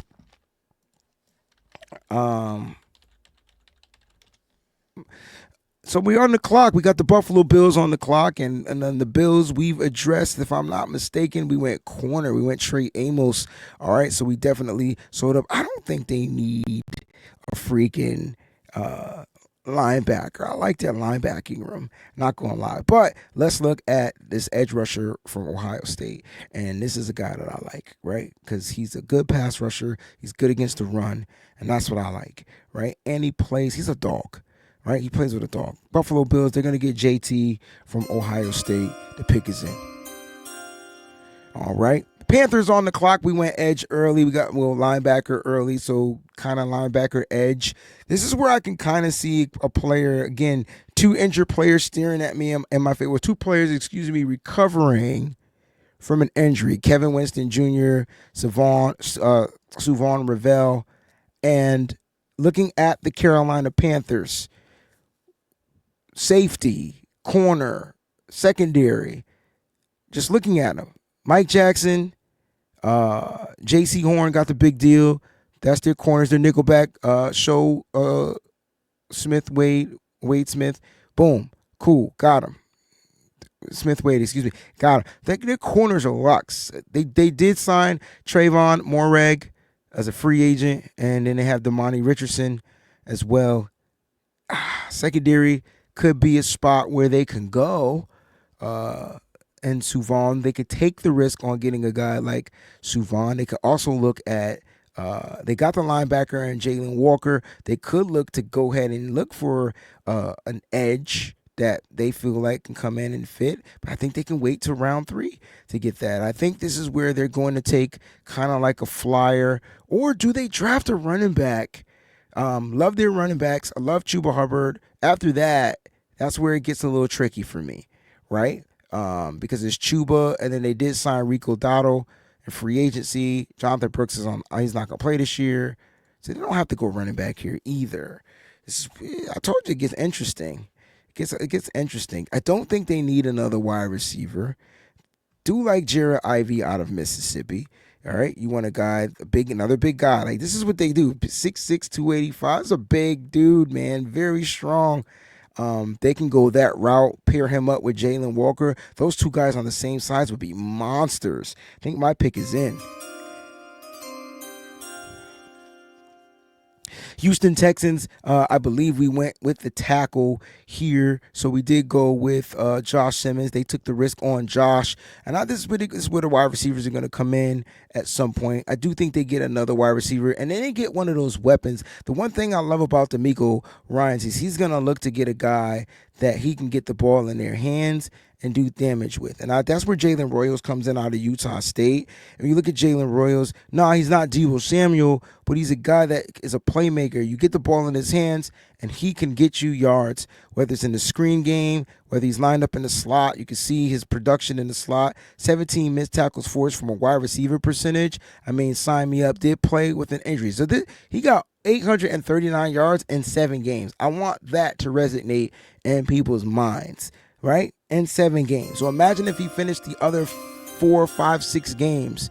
Oof, he would have been a beast out there. So Jalen Royals, they get their wide receiver, and their wide receiver room would be pretty damn stout, in my opinion. So we went edge first for the Baltimore Ravens, and now let's go ahead and look what they like to do, which is defense, right? And just looking at their defense, all right, Kyle Hamilton, boom. Who can they pair up with Kyle Hamilton? They did sign Chidobe Awuzie, all right, Marlon Humphreys, their nickel back. They don't got to go there. They got Ardarius Washington as their strong safety, Nate Wiggins as their left. So I think their cornerback room is pretty stout, right? This is where I think they take a flyer on a guy like Kevin Winston Jr. Because now you could put him and then play Kyle Hamilton in the box. Oh my gosh. Oh my gosh. And if he pans out, he pans out. If he needs to sit and heal, he heals and still pans out. He's going to be a really good safety in the league for Baltimore. I think that'd be a solid pick. Detroit Lions on the clock, and I believe in that first round we gave them edge rusher Michael Williams. So we addressed the edge already for them. And I really don't think that I don't think Detroit needs much. They could go with another running back here, in my opinion. We did see a lot of injuries to David Montgomery, and then Craig Reynolds had to come in. They did draft Sione Vaki last year, so they could go running back. They could get better on the offensive line. I mean, Christian Mahogany might not be who they want. I think that's the kid from Boston College, if I'm not mistaken. So they could look to go with an interior offensive lineman and go Tate Ratledge, who would fit perfect. Oh my gosh. Like that's actually a good fit. And you get them in the second round.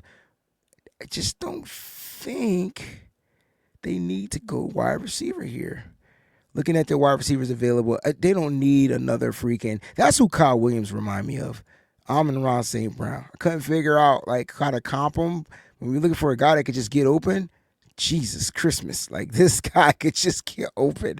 All right. Don't think they need another player like that, but would be pretty solid. Jalen Noel, too, down there at 78 would be another player like that in that caliber. Like, you know what I mean? Detroit Lions on the clock.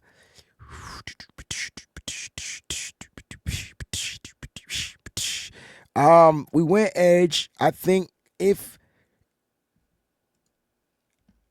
just looking at their secondary, they got DJ Reed. Whew, that's funny. DJ Reed is now with the Lions, and Amir is with the Jets. Isn't that funny? Just in my opinion. This is funny to me. They're pretty solid defensively. I mean, their safeties are there. They drafted the young corners. They brought in the veteran DJ Reed. Don't think they need to go corner here. Safeties are solid.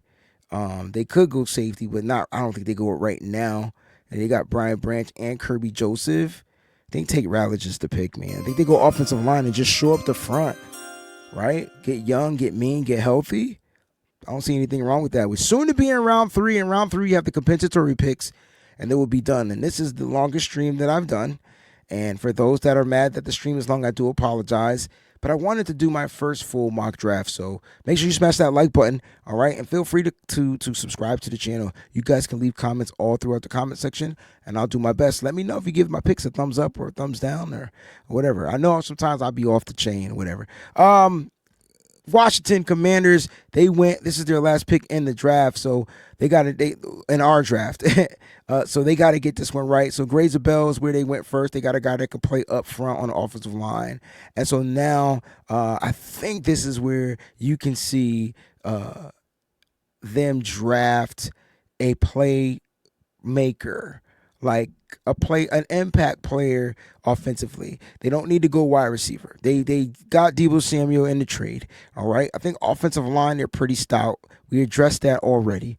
Zach Ertz is coming back. Okay. So he's the free agent that's coming back. So they got him back. I don't think they're going to go. They drafted Ben Sinnott last year. They got their tight ends. Running back is where I feel like they go, but the room is loaded. Like the room is loaded. Here are their running backs: Brian Robinson Jr., Austin Eckler, Jeremy McNichols, who they just re-signed, Chris Rodriguez, who they drafted, and then Michael Wiley and Demetric Felton. So they have guys. They're loaded at running back. I don't think they need a running back. We could go corner here. All right, we can go corner. Corner would be actually not a bad idea. Hear me out. All right, Marshawn Lattimore, you're gonna see what you're gonna get with him, and then it's Mike Sanders, still the rookie from last year. That's fine. That was fine. Their second round pick in 2020. That's cool. But God forbid if Lattimore isn't good to go, they need another outside corner. Suvon Ravel is available. Wow, he fell that far. He fell that freaking far. All right, this is the second pick in the second round for the Buffalo Bills. They went corner, they went edge, all right? And then it says they need a linebacker. So for the safety of filling their needs, let's take a look and see if there's any linebackers that, are worthy to draft this high up. And I have Chris Paul as like one of my top 100 players. So if you don't have any more picks in this round, I don't see anything wrong with reaching up and grabbing a guy like Chris Paul, even though he went from 75 to 82. I don't see that. But looking at their linebackers, I mean, again, Matt Milano and Terrell Bernard, I feel like those linebackers are pretty daggone solid,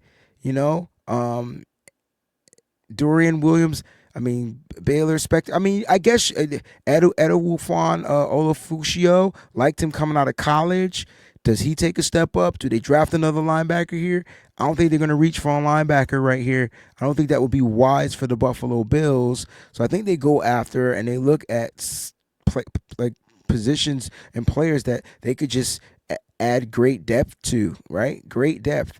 Looking at their wide receivers, am I the only one that feels like they need like a wide receiver? Is it just me? I know they signed Joshua Palmer in free agency, but why not go after and look for a wide receiver? Like Kyle Williams here makes all the sense. I know he's a smaller wide receiver, but he makes all the sense, right? He makes all the sense because you got the big Keon Coleman, and then you draft this kid who's a route god. Like, I mean, you're talking about a guy that could get open any given moment. Man, the pick is in. I'm not going to sit here and talk myself into not drafting Kyle Williams. He fell to the second round. Kansas City Chiefs on the clock. And the Chiefs did their thing with going. I believe they went Derek Harmon. All right, so Derek Harmon, they went early. They moved up. They got him, and they reached and got him. And so this is where they can look to possibly address the offensive line.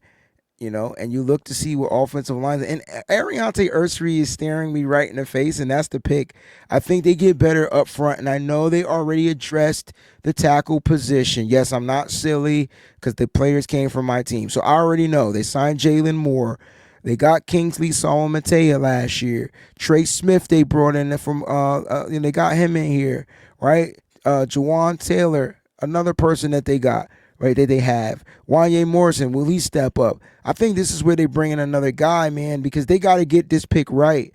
Ariante Ursary is a solid offensive lineman. Let me just put it like that. When I say solid, I mean solid. He only gave up 1 sack last year. One. He gave up total of 12 pressures, and only one of those pressures was a sack. I think the pick is in. The Chiefs get built in the trenches. Speaking of trenches, you got look, when you win the Super Bowl, you can go after whatever position you freaking want, all right? And so in the second round, they got the wide receiver, and now let's go ahead and look and see if there's any depth. And why do I like Darian Porter Jr. here? All right, not great against the run, but you can't throw on him. You can't throw on him. And I think Darian Porter Jr. with the 4.3 speed and the 6'4 body frame, I mean, this is ridiculous, right? Former wide receiver, so he has ball skills out there on the football field. I just feel like he's an Eagle. Why would they go? They got Quinyon Mitchell. I get it. Listen, we know that the Eagles are the team of rotation. They're like those 2007 Giants team. They just love the rotation, right? At multiple positions. Like, this is not just at, that one position on the defensive line, the edge, whatever, interior. No. They love to have, multiple positions. You could leave Cooper DeJean as the nickel, allow him to be freely over the field. I mean, Keely Ringo is a guy. Dory Jackson they brought in free agency. They still have Tariq Castro Fields, I believe, on their roster. So they got guys. They don't have to go with a cornerback here, but just bringing in a guy like Darian Porter or Azariah Thomas. Oof. Big receiver out there, you know what I mean. I think that'd be good. But let's look at the edge rushers because we know they like to go edge. Why does? Oh man, this sucks. You know what? I talked about getting Darian Porter. I talked myself out of it. We're gonna go edge rusher because they went with wide receiver first. Josiah Stewart out of Michigan. You want a guy that's good against the run and that could get to the quarterback, period, point blank? It's this guy. You can see he had 9 sacks. And look at the pressures, man. 37 pressures, 9 sacks. Look at his win rate, 27. Like, this is an Eagle. Speed. He's not just fastest guy, which is funny, right? Not the fastest guy out there, but, man, he can get to the quarterback, and he can shed blocks. All right, we're in the third round. Betcha by golly, wow. And we're going to speed this up because round 1 took an hour. Round 2 probably took less than 40 minutes. And I'm hoping round 3 takes 30 minutes. All right, so bear with me. Again, thank y'all so much for tuning in. Smash that like button. Don't go anywhere. All right, don't go anywhere. All right, we are going to close this out. It's the longest I've done a mock draft in my life. Like, I'm literally talking to myself as if I'm 3 people. This chunk is crazy. All right, the Giants are on the clock, and I like how PFF have upgraded this, right? So Tyler Warren, Omar Norman Lott are the players that they picked. So they went tight end, they went defensive interior. All right, quarterback. Do they go quarterback here? Is this a time for them to say, you know what, bump that, give me a quarterback, let me go get a guy, and it's a possibility. But they already have 3 quarterbacks on their roster, so it makes it very weird to me for them to do something like that. I think this is where they go offensive line, though. I think offensive line, they say they need a tackle.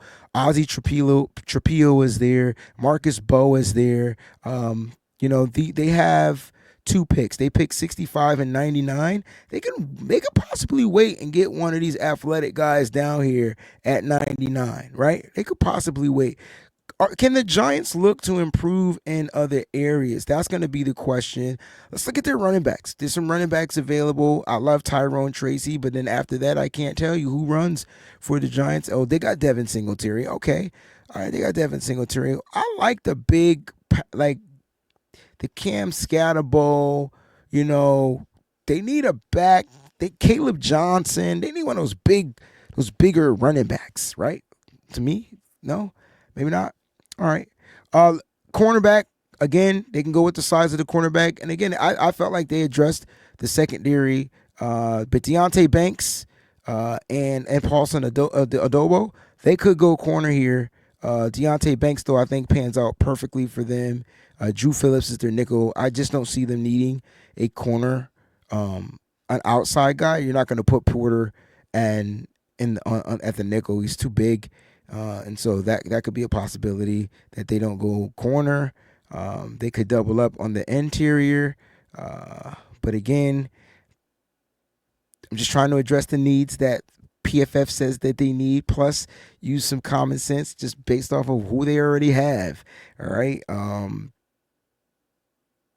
I do like Azarie Thomas here. Azarie Thomas. I think that's how you say his name. Big corner out there, but they have Paulson Adebo, so I just don't see them going that route. Safety, they brought in Javon Holland, all right, and let's see, the strong safety, Tyler Nubin, his former second round pick. Yeah, don't think they're going to spend that. Why not get a running back to complement? I know they got Devin Singletary, so that's where kind of like Dylan Sampson, Travion Anderson, feel like you could kind of stay away. But if you go with a multi-use back for them, I think that would be kind of cool, right? No? Maybe not. Solid players. Tight ends. No, I gave them a tight end. They already got Tyler Warren. What a pick, too. Like, I never thought about doing that. So they definitely don't need that. Interior, they're taking. They have offensive line. Maybe they could go with another edge guy on the rotation. Edge, maybe, for the Giants. And this is what makes this take long. You know, it says they need a corner. Let's give them a corner. All right. I think they'll go with the speedier guy, a guy that can cover a lot of speed. Some of these fast receivers out there, because when you look at the NFC East, you got to deal with the speed of the Cowboys receivers. The Eagles got speed. The Commanders got speed. So you know what? Let's go ahead. I think Darian Porter is going to be the pick.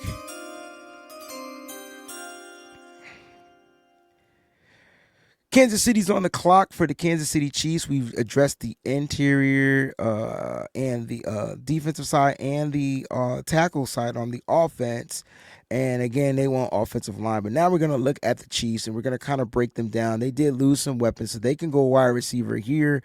Xavier Worthy, Sky Moore should be back. Tyquan Thornton they got. Hollywood Brown, Justin Ross, Jason Brownlee, Rashee Rice should be back. Juju, I think they're pretty solid there. Running backs, though, that's where I wanted to look. It's Pacheco, it's Kareem Hunt, but they did sign. I think they're pretty stout on the running back. They got Carson Steele, so I don't see them drafting the Cam Scatterbo, right? They got Carson Steele. Defensively, we gave them the interior. I'm just looking at outside. They got Drew Trey. They brought their linebackers back. I feel like they could use a better corner. They did sign Christian Fulton. All right, so they did get him in free agency.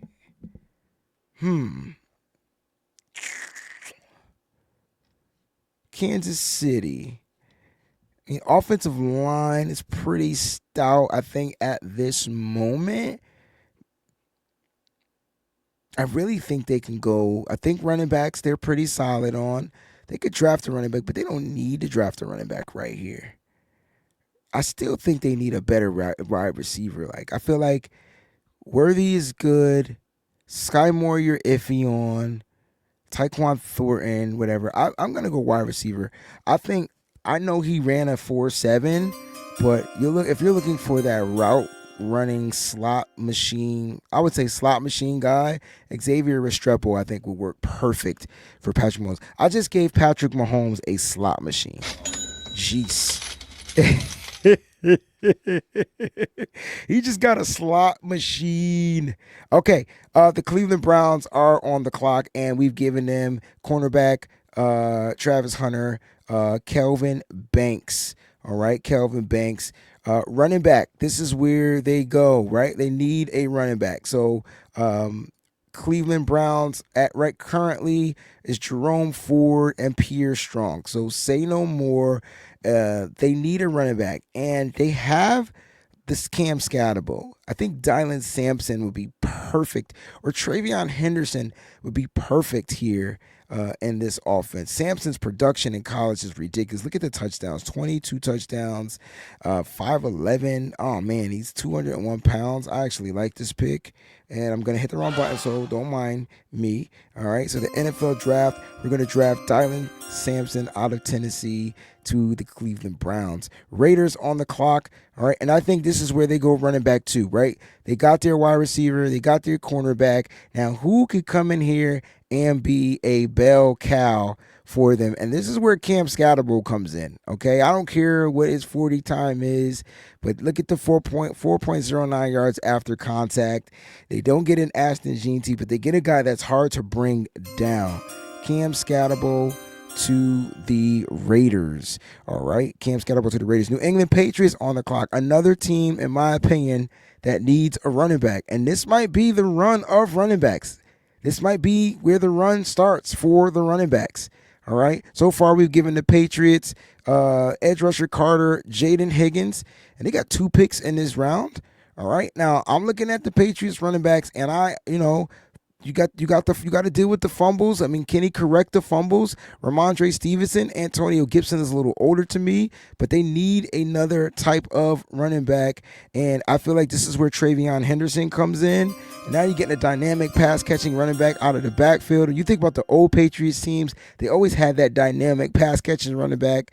And I feel like Travion Henderson would bring that back. And just thinking of Matt Vrabel and his mindset, he's probably looking to recreate what he saw out there on the football field when he played the game of football. They went interior. They went, we're talking about the Jacksonville Jaguars. Interior, they went safety as well. All right. So wide receiver and tight end are positions that they can definitely use. And just looking at the wide receivers that are available, I mean, I see Jalen Noel there. That's Brian Thomas. I can't even imagine having Jalen Noel and Brian Thomas Jr. on the same team. Like that, to me, that would be cheat code. They brought in Diami Brown as a free agent, all right? But Jalen Noel, to me, is an upgrade over Parker Washington as a slot guy. So, boom, they're going to get themselves a wide receiver right here and Jalen Noel. The New Orleans Saints as well, all right? We talked about running backs. And when I think of, and it's funny because Dylan Sampson went to the armada of Alvin Kamara, and that would have been perfect for him to go. That's the kind of the guy he loved to watch, but he got selected by the Cleveland Browns. But Caleb Johnson, to me, isn't getting enough of attention, and it's because he's just not the human highlight reel. He doesn't possess the crazy 40 speed, but you know what he does? He plays the game with minimal mistakes, right? And when I look at them, it's Alvin Kamara, and then I look at the rest of the running backs, and I'm like, it's nobody. And that's not a shot at Kendre Miller or anybody like that, but Kamara is getting older, and I'm looking for a guy that can give me yards after contact. And regardless of how fast he runs, he's still averaging 4.42 yards after contact and 66 missed tackles forced. He has 1,060 yards after contact. He's 6th coming out of college. I mean, you can't talk about 6 feet, 225, a big durable back. And Quishon Judkins would be another player that I really like, right? You know, he's a little bit taller, 6 feet, 219, not as big, right? Not as big far as the body. Caleb Johnson sounds like he would be a perfect pick, though, for the New Orleans Saints coming out of Iowa. Chicago Bears back on the clock, man. These guys got a lot of picks, man. All right, so they went running back, edge, tight end. All right, running back, edge, tight end. We didn't go defensive line there. And C.J. West is available. It's between C.J. West and Shamar Turner. I'm going to go C.J. West here because I'm looking for a guy that's going to be just a force up front, right? A menace up front. and you get him in the third round, top 100 player in the third round, I think this would be pretty daggone solid. We could go with the safety Andrew Makuba here as well, which would might give them. Now, let me check. Let me do my due diligence because I said I wanted to do this right. All right. So looking at the front. Well, they're pretty solid up front. I mean, they're pretty solid up front. Safeties, Brisker, Byard. I mean, they're pretty solid there too. Okay, but you know what? Makuba would be a nice piece there, right? Play him in coverage. Look at his force and completion rate. You can't really throw on this kid. Like, he's there. The pick is in. Andrew Makuba, Chicago Bears. Ugh. All right, New York Jets are on the clock. Armand Membu, tackle, wide receiver Elik Manor. All right, and so just looking at their needs, interior here, CJ West is definitely going to be the pick for me. Now they're going to be just CJ West next to to that interior up front for the New York Jets. When you golly, like Quentin Williams and Derek Nandi up front, and then you mix in some CJ West. Shoot, now we talking. All right, now we talking. All right, Carolina Panthers, they went linebacker and then edge, and this is where the DB comes in. And I already talked. They have their outside guy. They can go outside guy again here. I don't think they need a wide receiver, in my opinion. That's just my opinion, but they could go wide receiver. Okay, I don't think they need a wide receiver. They got a bunch of young guys that they've drafted already. Javon Baker, not Javon Baker. What's the kid out of Hold on, Javon Baker's with the Patriots. What's the kid out of I feel like he went to a small school. Let's go to Carolina. When I see his name, I'll be like Jalen Hoker, something like that. Their wide receivers, Jalen Coker. Yes, Jalen Coker. They got him. They could look. I like Xavier Leggett, but I like those young guys. I think they're starting to gel, and then they got Adam Thielen back. I like those young guys. I think they're starting to gel with their quarterback. So, can they go wide receiver? Yeah. Do they need to go wide receiver now? Nah. But they could go with the corner right here in Azaria Thomas and have him, paired up with, golly, I know they got Mike Jackson there, but can you imagine Azaria Thomas with on one side and J.C. Horn on the other side? Jeez. Too big. Oh, man, that's the pick for me.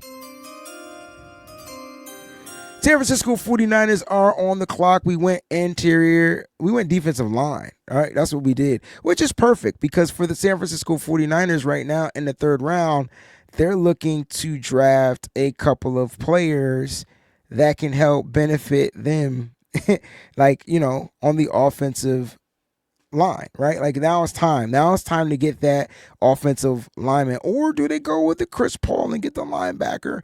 Because the question is, Chris Paul not there. I mean, Chris Paul being there, you can have a guy that could come in and kind of help replace the production of what you had from Jerry Greenlaw. You want a guy that could cover? It's Chris Paul. You want a guy that's really great against the run? It's Chris Paul. What was Dre Greenlaw great against? The run, right? And so, yeah, like, I mean, I can go another defensive player here for the 49ers. Or I can look to kind of like build on that offensive line, but just I have to look at who's available as far as tackles. I see some guys that could come in and play guard. I pick again at 100, so there's a possibility that I can land one of those athletic guys, right? Now, if I want to go interior, I see some guys up here that I can go with, but I'm probably going to go with the tackle that I know that I could convert to a guard, right? Especially with one of my number top guards being taken. Quinshon Judkins is there. You can kind of like replenish not having Jordan Mason. You can go Mason Taylor and kind of give that athletic tight end room a twist, an upgrade. You know what I'm saying? That'll be a solid piece. Just don't think they go tight end there early. I don't think they value the tight end position to do that. It's going to be between Chris Paul, Ozzie Trapillo, who's just a mean blocker up front from a tackle's perspective. He played tackle. He did take snaps at the guard's position, so there's a possibility he can play guard. You know what I mean? And, it's cool because his father played football, so that means he's pretty, he's going to be pretty good. Crazy high IQ, big body, 6'8", 309. But is he athletic enough to play for the 49ers offensive line? That's the question. I can go Marcus Bowe here. I can go with another athletic tight end. I can go with the center and Jarrett Wilson. So there's so many routes that the Niners can go. But I think they're going to go in the route of drafting the linebacker right here. I think Chris Paul makes sense because you want to replace the production of Dre Greenlaw. That's what you're looking for coming out of college. Dallas Cowboys on the clock, and as you can see, they've gone guard, they've gone wide receiver, okay, and just looking at what their team needs are, now they're looking at the edge position, right? And so they can go edge here, and I think edge would fit them perfectly, and I'm looking at Kyle Kennard, not because he's the first edge that's available, I'm just thinking of a player that would fit there. You look at him, 6'5", 254, speed off the edge. Again, met him at the Senior Bowl. Really cool kid. I like Elijah Roberts, too. Elijah Roberts would be a phenomenal pick, in my opinion. Just a motor, big guy out there. Ran well with his 40. I think the pick is in, man. I think Dallas Cowboys are going to select Elijah Roberts out of SMU. New England Patriots are on the clock, and they've gone edge receiver, and they've gotten their halfback, right? And so it's offensive line time, in my opinion. And we talked about offensive line. We talked about the tackle position, and I feel like this is where Trapillo goes. Boston College, New England Patriots, that's the connection. Bada boom, bada bing. They'll figure out how to utilize him and get him in there. Arizona Cardinals are on the clock, and we are winding down. Arizona Cardinals, they've gone defense, and they could look to get some offensive line help, so it says here. Marcus Bowe looks like he'll be a nice fit there. Let's just go take a look at the Arizona Cardinals depth, because that's where it's key to where they can get better. In my opinion, Paris Johnson Jr., I believe, is going to be their starting tackle for sure. Evan Brown, center position. They can probably look to upgrade at the center position. That wouldn't be actually a bad idea right here. Upgrading at the center position. But then that's bringing in a new player to play along with your quarterback. Do they really want to go that route? I don't know. Isaiah Adams, Jonah Williams as their tackle. So, yeah, I think they can upgrade offensive line here. Center would make hella sense. I'm not even going to lie for them. Ooh, Jarrett Wilson is available. And he provides you versatility too, because, right, he can play guard. I think the center, that's going to be their pick, Jarrett Wilson. So far we've addressed, and they have 2 picks in this round, so they've gotten a tackle, they've gotten a wide receiver, they've kind of addressed their needs, and let's go defense here, right? And let's give them some defense, stout ability. I think they need an interior guy. I see Shamar Turner available. Alfred Collins, to me, is the player that I think is going to go there. Yeah, I'm going to do the Texas to Texan connection. They get a big guy up front to help stop that run. I think that's the key, right? The big nose tackle, the one pass rushing defensive tackle, so you get your run stuff and pass rushing in a 4-3 defense, and you're pretty stout up front. Let's see. They got one more pick left, so we got linebacker and edge that has been addressed. And they haven't gone tight end. Mason Taylor is available. Sounds like the perfect spot for him. Mason Taylor, and they get a good receiving tight end. Like, way to go, Colts. Interior, they went with Kenneth Grant, Josh Connerly, all right, and just looking at their needs, linebackers, says that they need a linebacker. We've checked them already, so we can go and kind of look at, see which linebackers are available. And now it's reach time. Like, I don't think they're going to reach for a linebacker that far away in the picks. Definitely don't think they need a wide receiver here. Feel like they're pretty stout in that room. Tight end. Yeah, right? Who do we give them? Do they have a tight end? No, I think tight end is where they go. Let's see what tight ends are available. Terrence Ferguson. So I'm looking at their tight ends. They have Mike Gesicki, all right, and then Drew Sample, and then Eric All, who's on the IR, and they gotta go tight end here. And Terrence Ferguson or Harold. Now I don't understand how Harold Fannin is below Terrence Ferguson. I like Harold Fannin, but I mean I like Terrence Ferguson, but how's Harold Fannin not the better prospect? And I get it, he didn't move well athletically. He didn't move well, but the production is there. I think they go for the receiving tight end though. They go for that. They go with a guy that has more athleticism. But I mean, it's production versus athleticism. But well, Terrence Ferguson is the pick for the Cincinnati Bengals. All right, Seattle Seahawks on the freaking clock again. I'm tired of picking for them. They got 2 picks left. Golly. All right, so they've gotten edge, they've gotten tackle, they've gotten a wide receiver. They're filling in these spots. Center position would have been perfect there for them at 82 with them drafting their player, but they didn't. Unfortunately, they didn't get him. I think they go interior here. I think Shamar Turner makes perfect sense to me. You bring them a big guy up front that just stop the run. You know what I'm saying? And just add rotation. So the pick is in Shamar Turner. Pittsburgh Steelers are on the clock, and they only have 2 picks in the top 100. Interesting. So they went safety early. All right. And so we've addressed the secondary. And I think this is where they might go running back. I mean, I'm looking at the running backs. I see RJ Harvey there. I want to make people understand RJ Harvey. Like, this guy is under freaking rated. Underrated. I think RJ Harvey would be the perfect pick for the Pittsburgh Steelers because he would compare very well with Warren, right? Like, because that's what you're looking to do. Jalen Warren, they did sign Kenneth Gainwell, but that's your scat back, right? Cordero Patterson, all right, he old. I like this pick. I think this is a solid pick, and it's okay. The first 2 picks, if they go running back. Or, Quinshawn Judkins is a big guy too. Do they go with the bigger back and then they use Jalen Warren as a guy to relieve? You know what? This might be interesting. Quinshawn Judkins is the pick. All right, Tampa Bay Buccaneers are on the clock. Edge, linebacker. So far, they've addressed defense, and that's what they need, right? Defense, and more defense. Right now, it says they need a DB. I feel like corner is where they struggle. Jamal Dean stayed injured too much for me, so I feel like they could go corner here. Just looking at their corners, McCollum is good. Jamal Dean is the iffy guy. Safeties, I think Christian Isian, Winfield Jr. is there. They're good at the safety position. The question is, can they go corner here? I do want to see which cornerbacks are available. Is this a reach for these guys? Possibly. They could go with the best safety on the board and Lathan Ransom. Feel like he wouldn't be really of a good fit there. They've gone edge.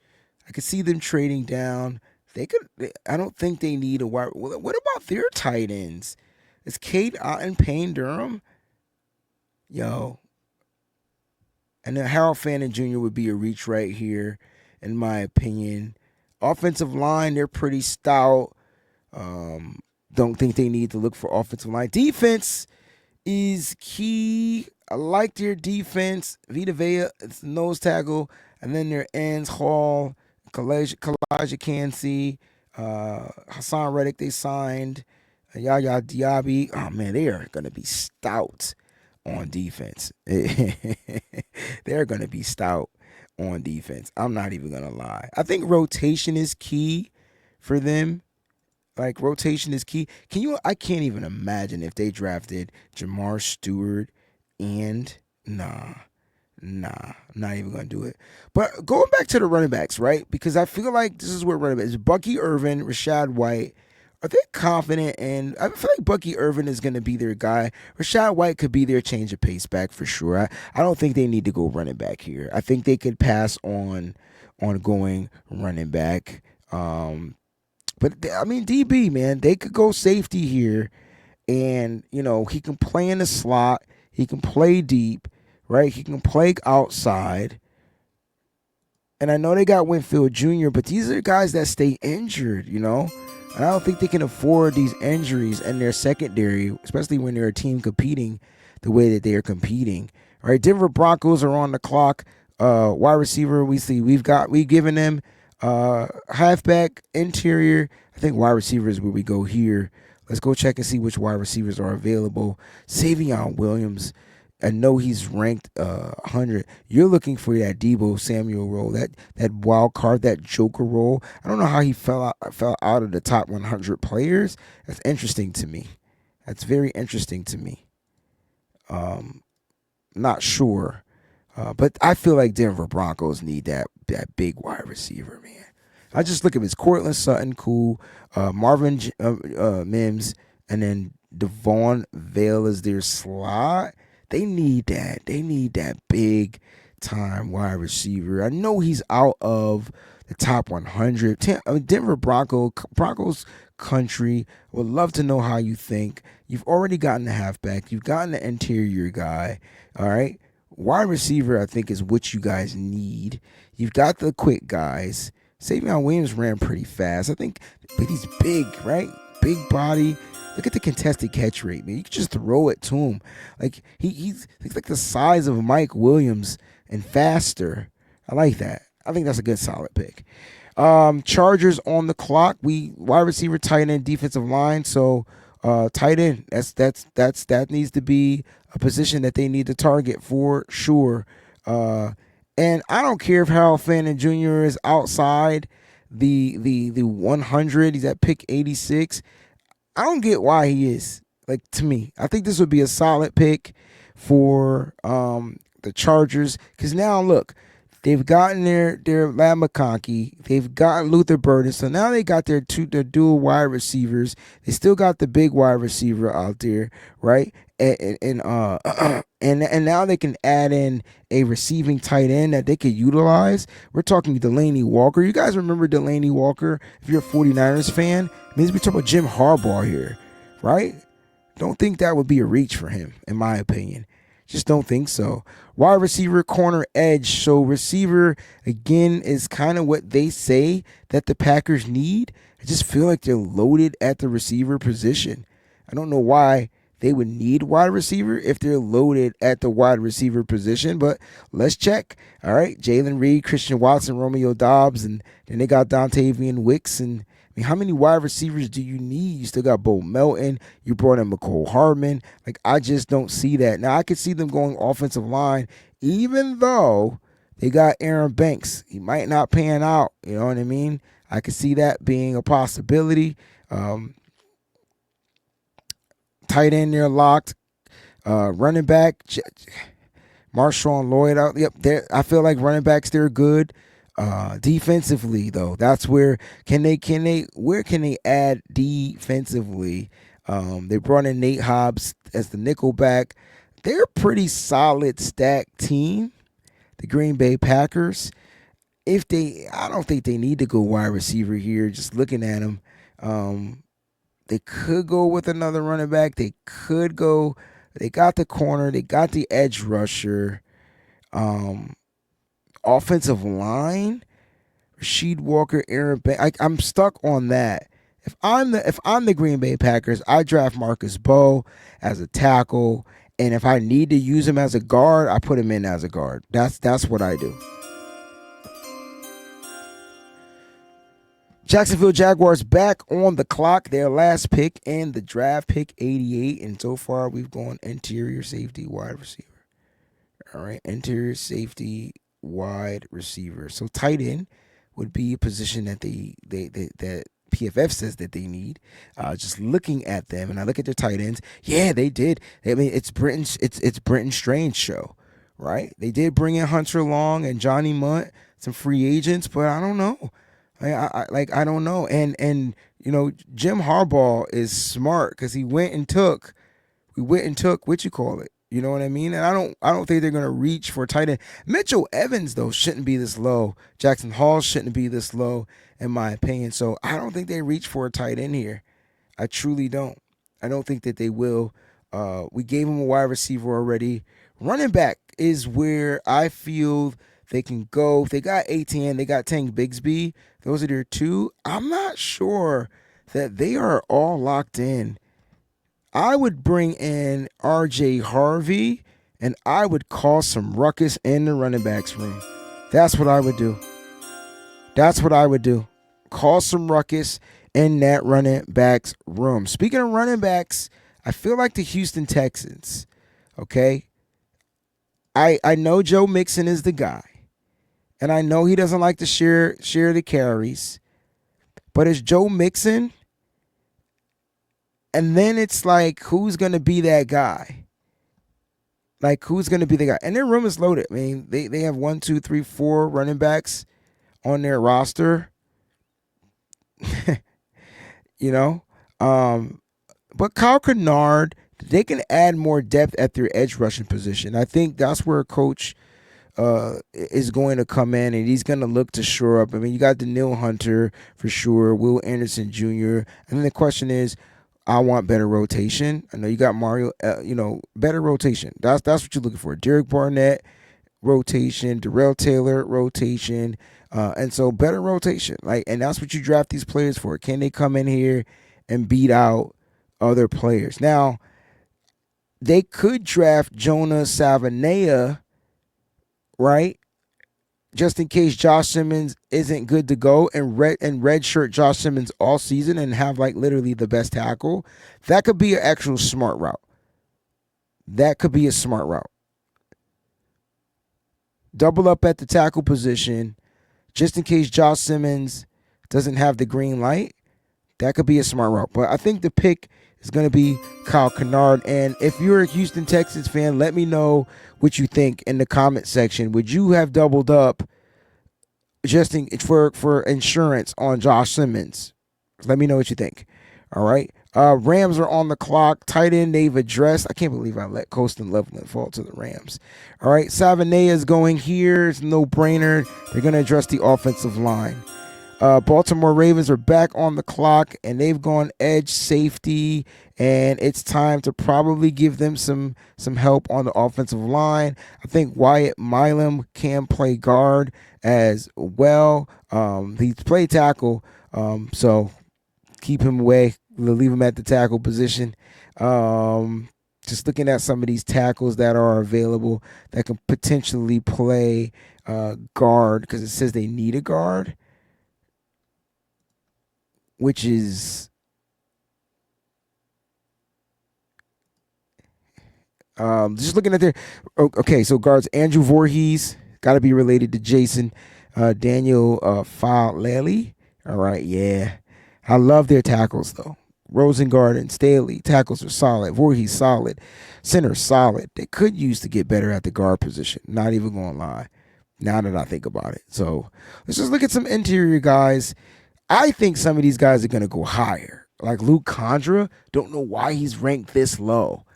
Don't know. Don't get it. Don't understand it. But if they're looking to get really mean up front, a guy that could protect their quarterback, yeah. But this is, again, PFF, it's a reach. I'm just going to look at the tackles, and I'm going to see which of these tackles have versatility of playing a little guard, right? I think that's what we want to know, all right? Because that's what guys do. All right. Jalen Rivers from Miami. Again, player I feel like you're reaching for. Cameron Williams, just a big tackle, man. He's the big guy out there, so it's not going to be it. So I don't think I don't think they reach for a guard. They should not reach for a guard. If I'm the Baltimore Ravens, I wouldn't reach for a player just because it says that's what I need. I'm going to look to draft the best player available. I don't think they need to go with a running back, okay? They don't need to go with a running back. They could go with another edge, right? They got James Pierce, and then they get the solid edge, all right? So they could do that. That wouldn't be a bad idea for the Baltimore Ravens. I don't feel like they need to go with the running back. I just don't. I don't feel like they need to go with a running back. Now, could they go with a quarterback and back up Lamar Jackson? I know they got Cooper Rush. They signed Cooper Rush. Jalen Milroe would have been a nice backup, right? Wouldn't that have made sense? They just get Jalen Milroe, and then if you bring him in on certain plays. I mean, why not? This is a mock draft anyway. I don't care if they got Cooper Rush. Jalen Milroe, in my opinion, could come out and beat Cooper Rush. If there's any player out there that I feel like can do what Lamar Jackson does, it's Jalen Milroe. He's more athletic. All right. That's the third quarterback that's been taken in this mock draft so far. Interesting. This is gonna be fun to go back and review. Like, oh my gosh. All right, we're almost done here. We have about 10 picks left. Seattle Seahawks on the clock. They've gone edge, tackle, receiver, interior. All right, so they've addressed just about every position on the front. I think they can go with a running back here. I do. I like Charbonnet. Don't know how much my man K gonna be, like how healthy he's gonna be, like moving forward. Not saying they go running back. Kenneth Walker could hold it down. They do got Kenny McIntosh. I would like to see him too. So you know what? I think they're good there. They're good at the quarterback spot. Wide receiver, Cooper Kupp they brought in. We drafted them. I don't think Cooper Kupp is going to be that number one wide receiver. I think you're going to move him around. That's why we drafted a wide receiver for them, right? For them. I believe we did, didn't we? Or maybe we didn't draft a wide receiver for them. Maybe we got no, we did. We gave him Trey Harris. Woohoo! They're going to have Trey Harris, Cooper Kupp. Oh, my God. What was I thinking? I can't believe I made them this good. They don't need a wide receiver. Offensive line, I think, is tight end. Like, I'm not feeling their tight ends. They signed Eric Saubert. Like, I feel like their tight ends aren't great. Reaching for Gunnar Helm here? I don't know if it's a reach. He's great block. Excuse me, great receiving tight end. Let me just put it out there like that. I feel like they got him in Noah Fant. Nah. No on the tight end. And this is, my friends, where it gets tricky, right? Like, where it gets tricky. Don't feel like they need to go running back here. Don't feel like they need to go, just looking at their depth, tight end would be the only other position I feel like they can dress as far as weapons on the offense. Defense is probably where they're going to end up going. I think defense is where they're going to end up going. Tyrese Knight's their linebacker. I know it says they don't need linebackers, but they could always go with another linebacker. Corners, they could go corner. Like Reek, like Devin Witherspoon. But is Josh Joby that guy? Ooh. Let's see which corners are available. I like Jacob Parrish. Not giving him. Dorian Strong is available. I think that Dorian Strong seem like a Seahawk.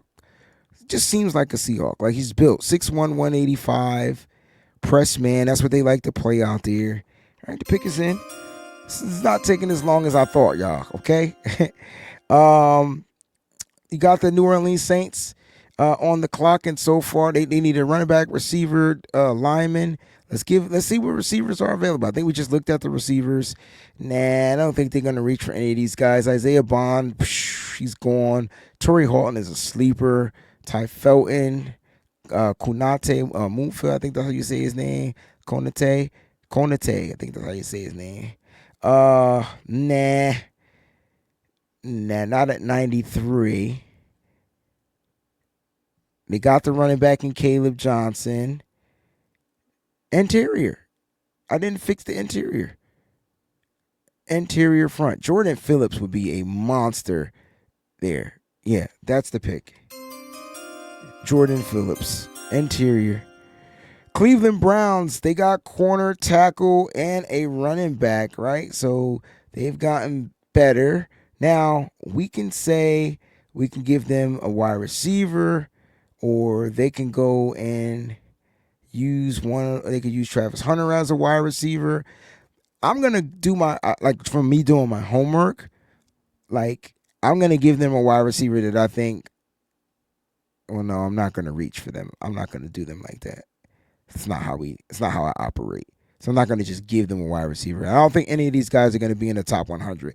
The wide receivers that they have left. Now, if I felt like there was a player that was going to be in the top 100, you betcha by golly, wow, that would have been a guy. But I will go and I will look to help them defensively. And since I'm gonna give them a defensive edge rusher that I feel like would be a good pairing with Myles Garrett. And so when you look at Ashton Galat or Jalote, however you say his name, like this guy to me would be a perfect pairing on the opposite side of Myles Garrett, right? So no, they don't go get an Abdul Carter. They pass up on him, but they get a guy that has a 20.9% pass rushing rate. I mean, he had 5 sacks on the season, 41 hurries. The pressures are there, so you're getting the pressure. So if he's pressuring from one side, he's gonna automatically run into Myles Garrett. I think this would be a solid pick for the Cleveland Browns. Kansas City Chiefs at pick 95. All right, they've addressed a lot, and they get wide receivers all the time. I feel like this is where I feel like they need a running back. Like I know they got a bunch of running backs. They do. They have the running backs. We went through the running backs. They have Pacheco. They have Kareem Hunt.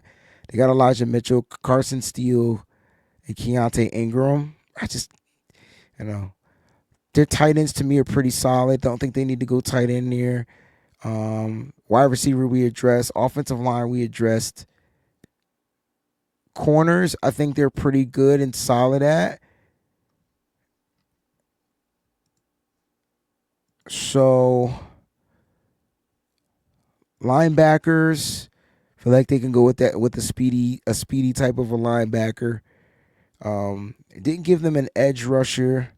Jack Sawyer could be a nice addition to their edge, whether they need an edge, but he could be a nice piece of the rotation. You talking about getting a dog out there? Yeah, like he's top dog too. Like I just like certain players that are he's just a football player to me. Like I don't care if he only had 10 sacks. That's a lot. Double-digit sacks? That might be a nice piece. Philadelphia Eagles on the clock, and then the compensatory picks began, right? All right. So, like, you got the Eagles on the clock. We've already addressed and this is where I think you get a tackle here, and I think they're gonna go. They've got they've got a wide receiver. They've gotten an edge rusher, and I think offensive line is kind of like where you go with this team. I know it says they need a guard, blah blah blah blah blah, whatever. But I think this is where you can get a tackle that you can kind of have come in and kind of learn under like Lane Johnson or whatever, or one of their tackles, and have him. Wyatt Milam seems like that type of person. Like he's still developing, right? He could play both sides of the field. They run a lot of outside zone with Saquon Barkley, so this fits him perfectly. I think this would be a nice pick. Minnesota Vikings on the clock, all right, on the clock at pick 97. Interior, I think maybe they can go running back here. I know they got Jordan Mason and they re-signed Aaron Jones. Who's that guy? I feel like they got that guy though. They don't need a running back. They have mine's drawing a blank. Ty Chandler, I believe. So they're running backs. Aaron Grant, Ty Chandler. Yep. So I don't think they need to go running back here. Wide receivers, I think they're pretty stout. They could go wide receiver. I like Jalen Naylor in this slot. They could go wide. Tight end, I feel like they could. I like Josh Oliver though there to back up Hockenson to be back. They could look to go quarterback here if they're not sold on J.J. McCarthy. Maybe this is where you take a guy like Jackson Dart. A little premature in my opinion. Defensive wise, they went and got Jonathan Allen, so they're pretty stout on the mother freaking edge. Golly, right? They're stout out there. Hargrave as an interior guy. They could go with interior defensive tackle too, even though they addressed it, on this 3-4 defense. There's so many ways that they can go. The Minnesota Vikings. We gave them that versatile piece in the secondary. Why not bring in another interior guy though? Like they like to get after the passer. Now I know Hargrave is supposed to be healthy and supposed to be good to go. They signed him. They gave him the free agent money. But Vernon Brofton out of Texas, man, like you bring in another defensive interior guy, 6'4", 305, just in case, right? These are the insurance policies. worst case scenario, he becomes depth and great depth. Right? Best case scenario for him, if he has to come in and start, he can be productive out there on the field. That, in my opinion. All right. Miami Dolphins are on the clock, and we are at the compensatory picks, which we have 1, 2, 3, 4, 5 left. All right. So these are compensatory picks for the teams in the third round. And Miami Dolphins are on the clock. Guard, tackle, interior corner. We've given them tackle, corner. Let's go defensive, interior. And I know they're mad, right? But they can get. Listen. Jamari Caldwell is probably one of the most underrated interior defensive tackles in this draft. And you're looking at. I understand he's 6'1", but he's big, right? And he's very athletic. And he had a really good Senior Bowl week. I think this kid would be a steal for any team. Any team. Pick is in Jamari Caldwell. New York Giants on the clock. I was struggling with the Giants the last time when I had to pick for them. And I'm going to go with the big Cameron Williams out there. It's just depth time, right? This is, well, it's not depth time necessarily. You're still looking for impact players in the top 100. Damian Martinez could come in and be an impact player right away. You already know the numbers that I like, but look at him in the pass catching game. The thing is, they got Tyrone Tracy, they got Devin Singletary, so I don't really see them going for a running back. But I think this is going to be the year of Tyrone Tracy. He'll be going into his second year. You'll get more out of him, so I don't see them going running back. Offensive line, they can go edge rusher here too. And if I'm going to go with a position, I'm going to go with a premium position that is going to give me solid rotation, right?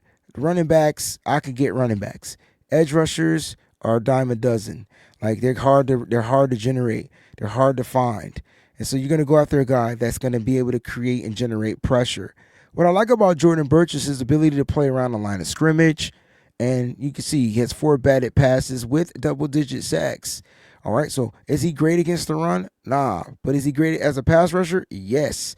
If he's a rotative piece, I'm bringing him in to pass rush, right? That's what I'm bringing him in for. I think this would be a solid pick for the New York Giants to go along with Thibodeau, Brian Burns, to get Jordan Burch, the big guy out there on the edge, which sucks because the Niners are on the clock. Now, for the San Francisco 49ers, I have not addressed the offensive line yet. And I know a lot of people are like, yo, why not? Now, I'm going to. All right, and I'm going to get a guy that I think is going to be athletic, right? I'm going to get the athletic guy. Charles Grant out of William & Mary, small school.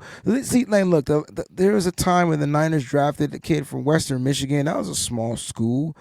And Joe Staley, how did it turn out? He ended up being one of the best left tackles in the league. Now, I understand that he's a left tackle, and I understand that he won't play probably or primarily, but Trent Williams is getting older, and this could be a nice pick for the guy. 6'4", 300, athleticism is there. He is raw. He can be shaped. He can be molded, but that's what I like about him. He's great in the run game. He's great in pass protection. So I think for the San Francisco 49ers, Charles Grant is going to be the pick. And now the Niners have filled, in my opinion, voids or needs. They've got an interior, they've got an edge rusher, they've got a linebacker, and now they're going to get that tackle, and then they're going to solidify their draft in rounds 4, 5, and 7. All right, Rams on the clock. They went tight end, they went tackle.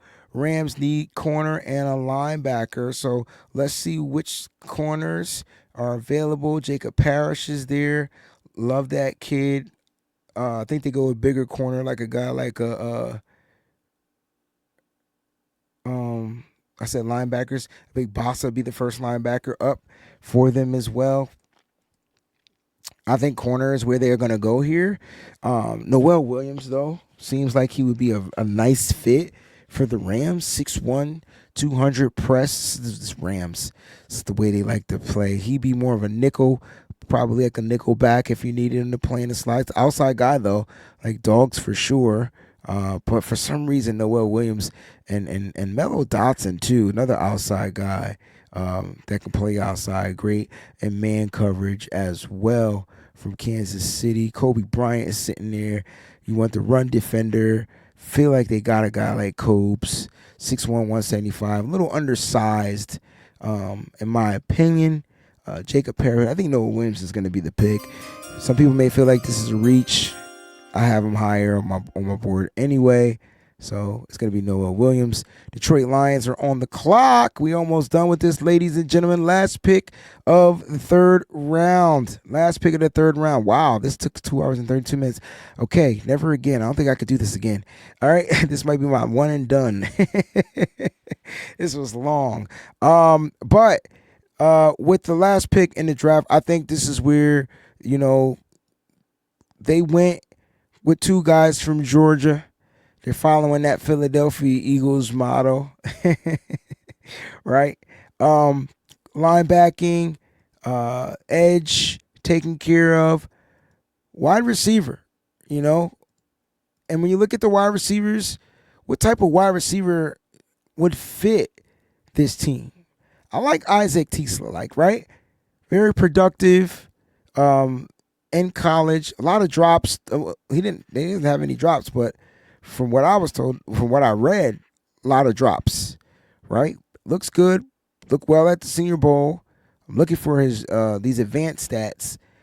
I'm seeing that he didn't have any drops in 2024 stats-wise. Plays really good. Plays with good speed, right? I didn't think he was slow in his 40 timing. Let me just double check his 40 timing, which you guys can get if you want all the stats from the NFL Combine and the notes and stuff. All you got to do is go over to my Patreon, and you can just pay the $1 and click on the link, and I'll grant you access to all the data that I have for these guys. But Tisla, I thought he tested well. Athleticism was through the roof. This kid ran a 4.43. He ran a 4.43. He had a 4.05 shuttle. He's the quickest shuttle at the NFL Combine. So 4.05 shuttle. So this kid's hella athletic. Kid can move. Got to figure out what made that grade so low, right? Production wasn't really there. Again, went to Arkansas. No one's really talking about that Arkansas offense. But again, I don't want to reach for a player. Like you don't have to reach. Like that's not the game that I even play. You know what I mean? I'm all about drafting players in the top 100s. Again, offensive line, they've already addressed. As far as guard, I don't think they need any tackles. They could double up on edge though. And I don't know if Aiden Hutchinson is super cleared to come back, but that could be a position where they double up on the edge just in case, right? So you get Michael Williams out there, and then you can go get a guy like Savion Jones out there who's great at rushing the passer again, right? Like you can go double up. You can get a Baron Sorrell, who I thought had a hell of a Senior Bowl week. These are just different, players that I feel like they can go after and get. Don't think they need a running back, even though there's 2 running backs still on this table that I feel like should have been gone. They don't need a safety. They got Branch and they got their safeties. They got a young secondary, and I want their secondary to grow together. So you don't really want to draft another piece to the secondary because they don't need it, right? They don't need it. Let's go with Tesla. Let's give him that wide receiver with the 4.4 speed that can do things with the ball. Wow. What a mock draft, y'all. Like that was crazy. Like, you know what I mean? That was crazy. 3-round mock draft. I don't think I'm ever going to do that again. I think I got to do one with Mose, but that was tough. All right, that was tough. Just looking at it. Here's my first round. Just to recap, Cam Ward, Hunter. Warren went 3rd to the Giants. Interesting, right? Warren over Carter. People are going to probably be like, you didn't pick Carter for the Giants? No, I did not. I didn't think they needed him. I didn't think they should have took him, but I don't think they needed him. I think they went with a position that they needed, and they get like a solid all-around offensive weapon. Graham, Ted McMillan to the Raiders, Membu to the Jets, Walker to the Panthers, Sanders to the Saints, Jeanty to the Bears, Nolan to the Niners, Booker to the Cowboys, Campbell to the Dolphins, Jahad Campbell to the Colts, Mike Green to the Falcons. See what I'm saying? Kenneth Grant, Donovan Ezraku, Shamar Stewart, Omarion Hampton to the Broncos, Emmanuel Warrior to the Steelers, Burden, Chargers, Johnson, Packers, Starks, Vikings, Simmons, Texans, Loveland, Rams, Pierce, Ravens, Williams to the Lions, Zabel to the Commanders, Amos to the Bills, and Derek Harmon to the Chiefs, and Matthew Golden to the Eagles. Jade Barron to the Cardinals too, by the way. I forgot to say that. Guys, you've been amazing. I hope you guys enjoyed this. I'm sorry if it was a little dull and a little boring. My apologies, but I've never done a 3-round mock draft by myself, all 32 teams. This was fun though, because man, it got a little rough. Like like I got a little stuck on some of the picks. Guys, make sure you smash that like button. Don't forget to check out all the rest of the videos on my channel, whether it's mock draft videos or if you like your 49ers content, it's there as well. Make sure you guys keep it faithful to the Bay if you out there. And shout out to everybody else that's new, that's watching. Subscribe to the channel. All right, peace out. What's up, faithful? Thanks for watching. Hit that like button. Don't forget to subscribe. And make sure you check out some of the other cool videos.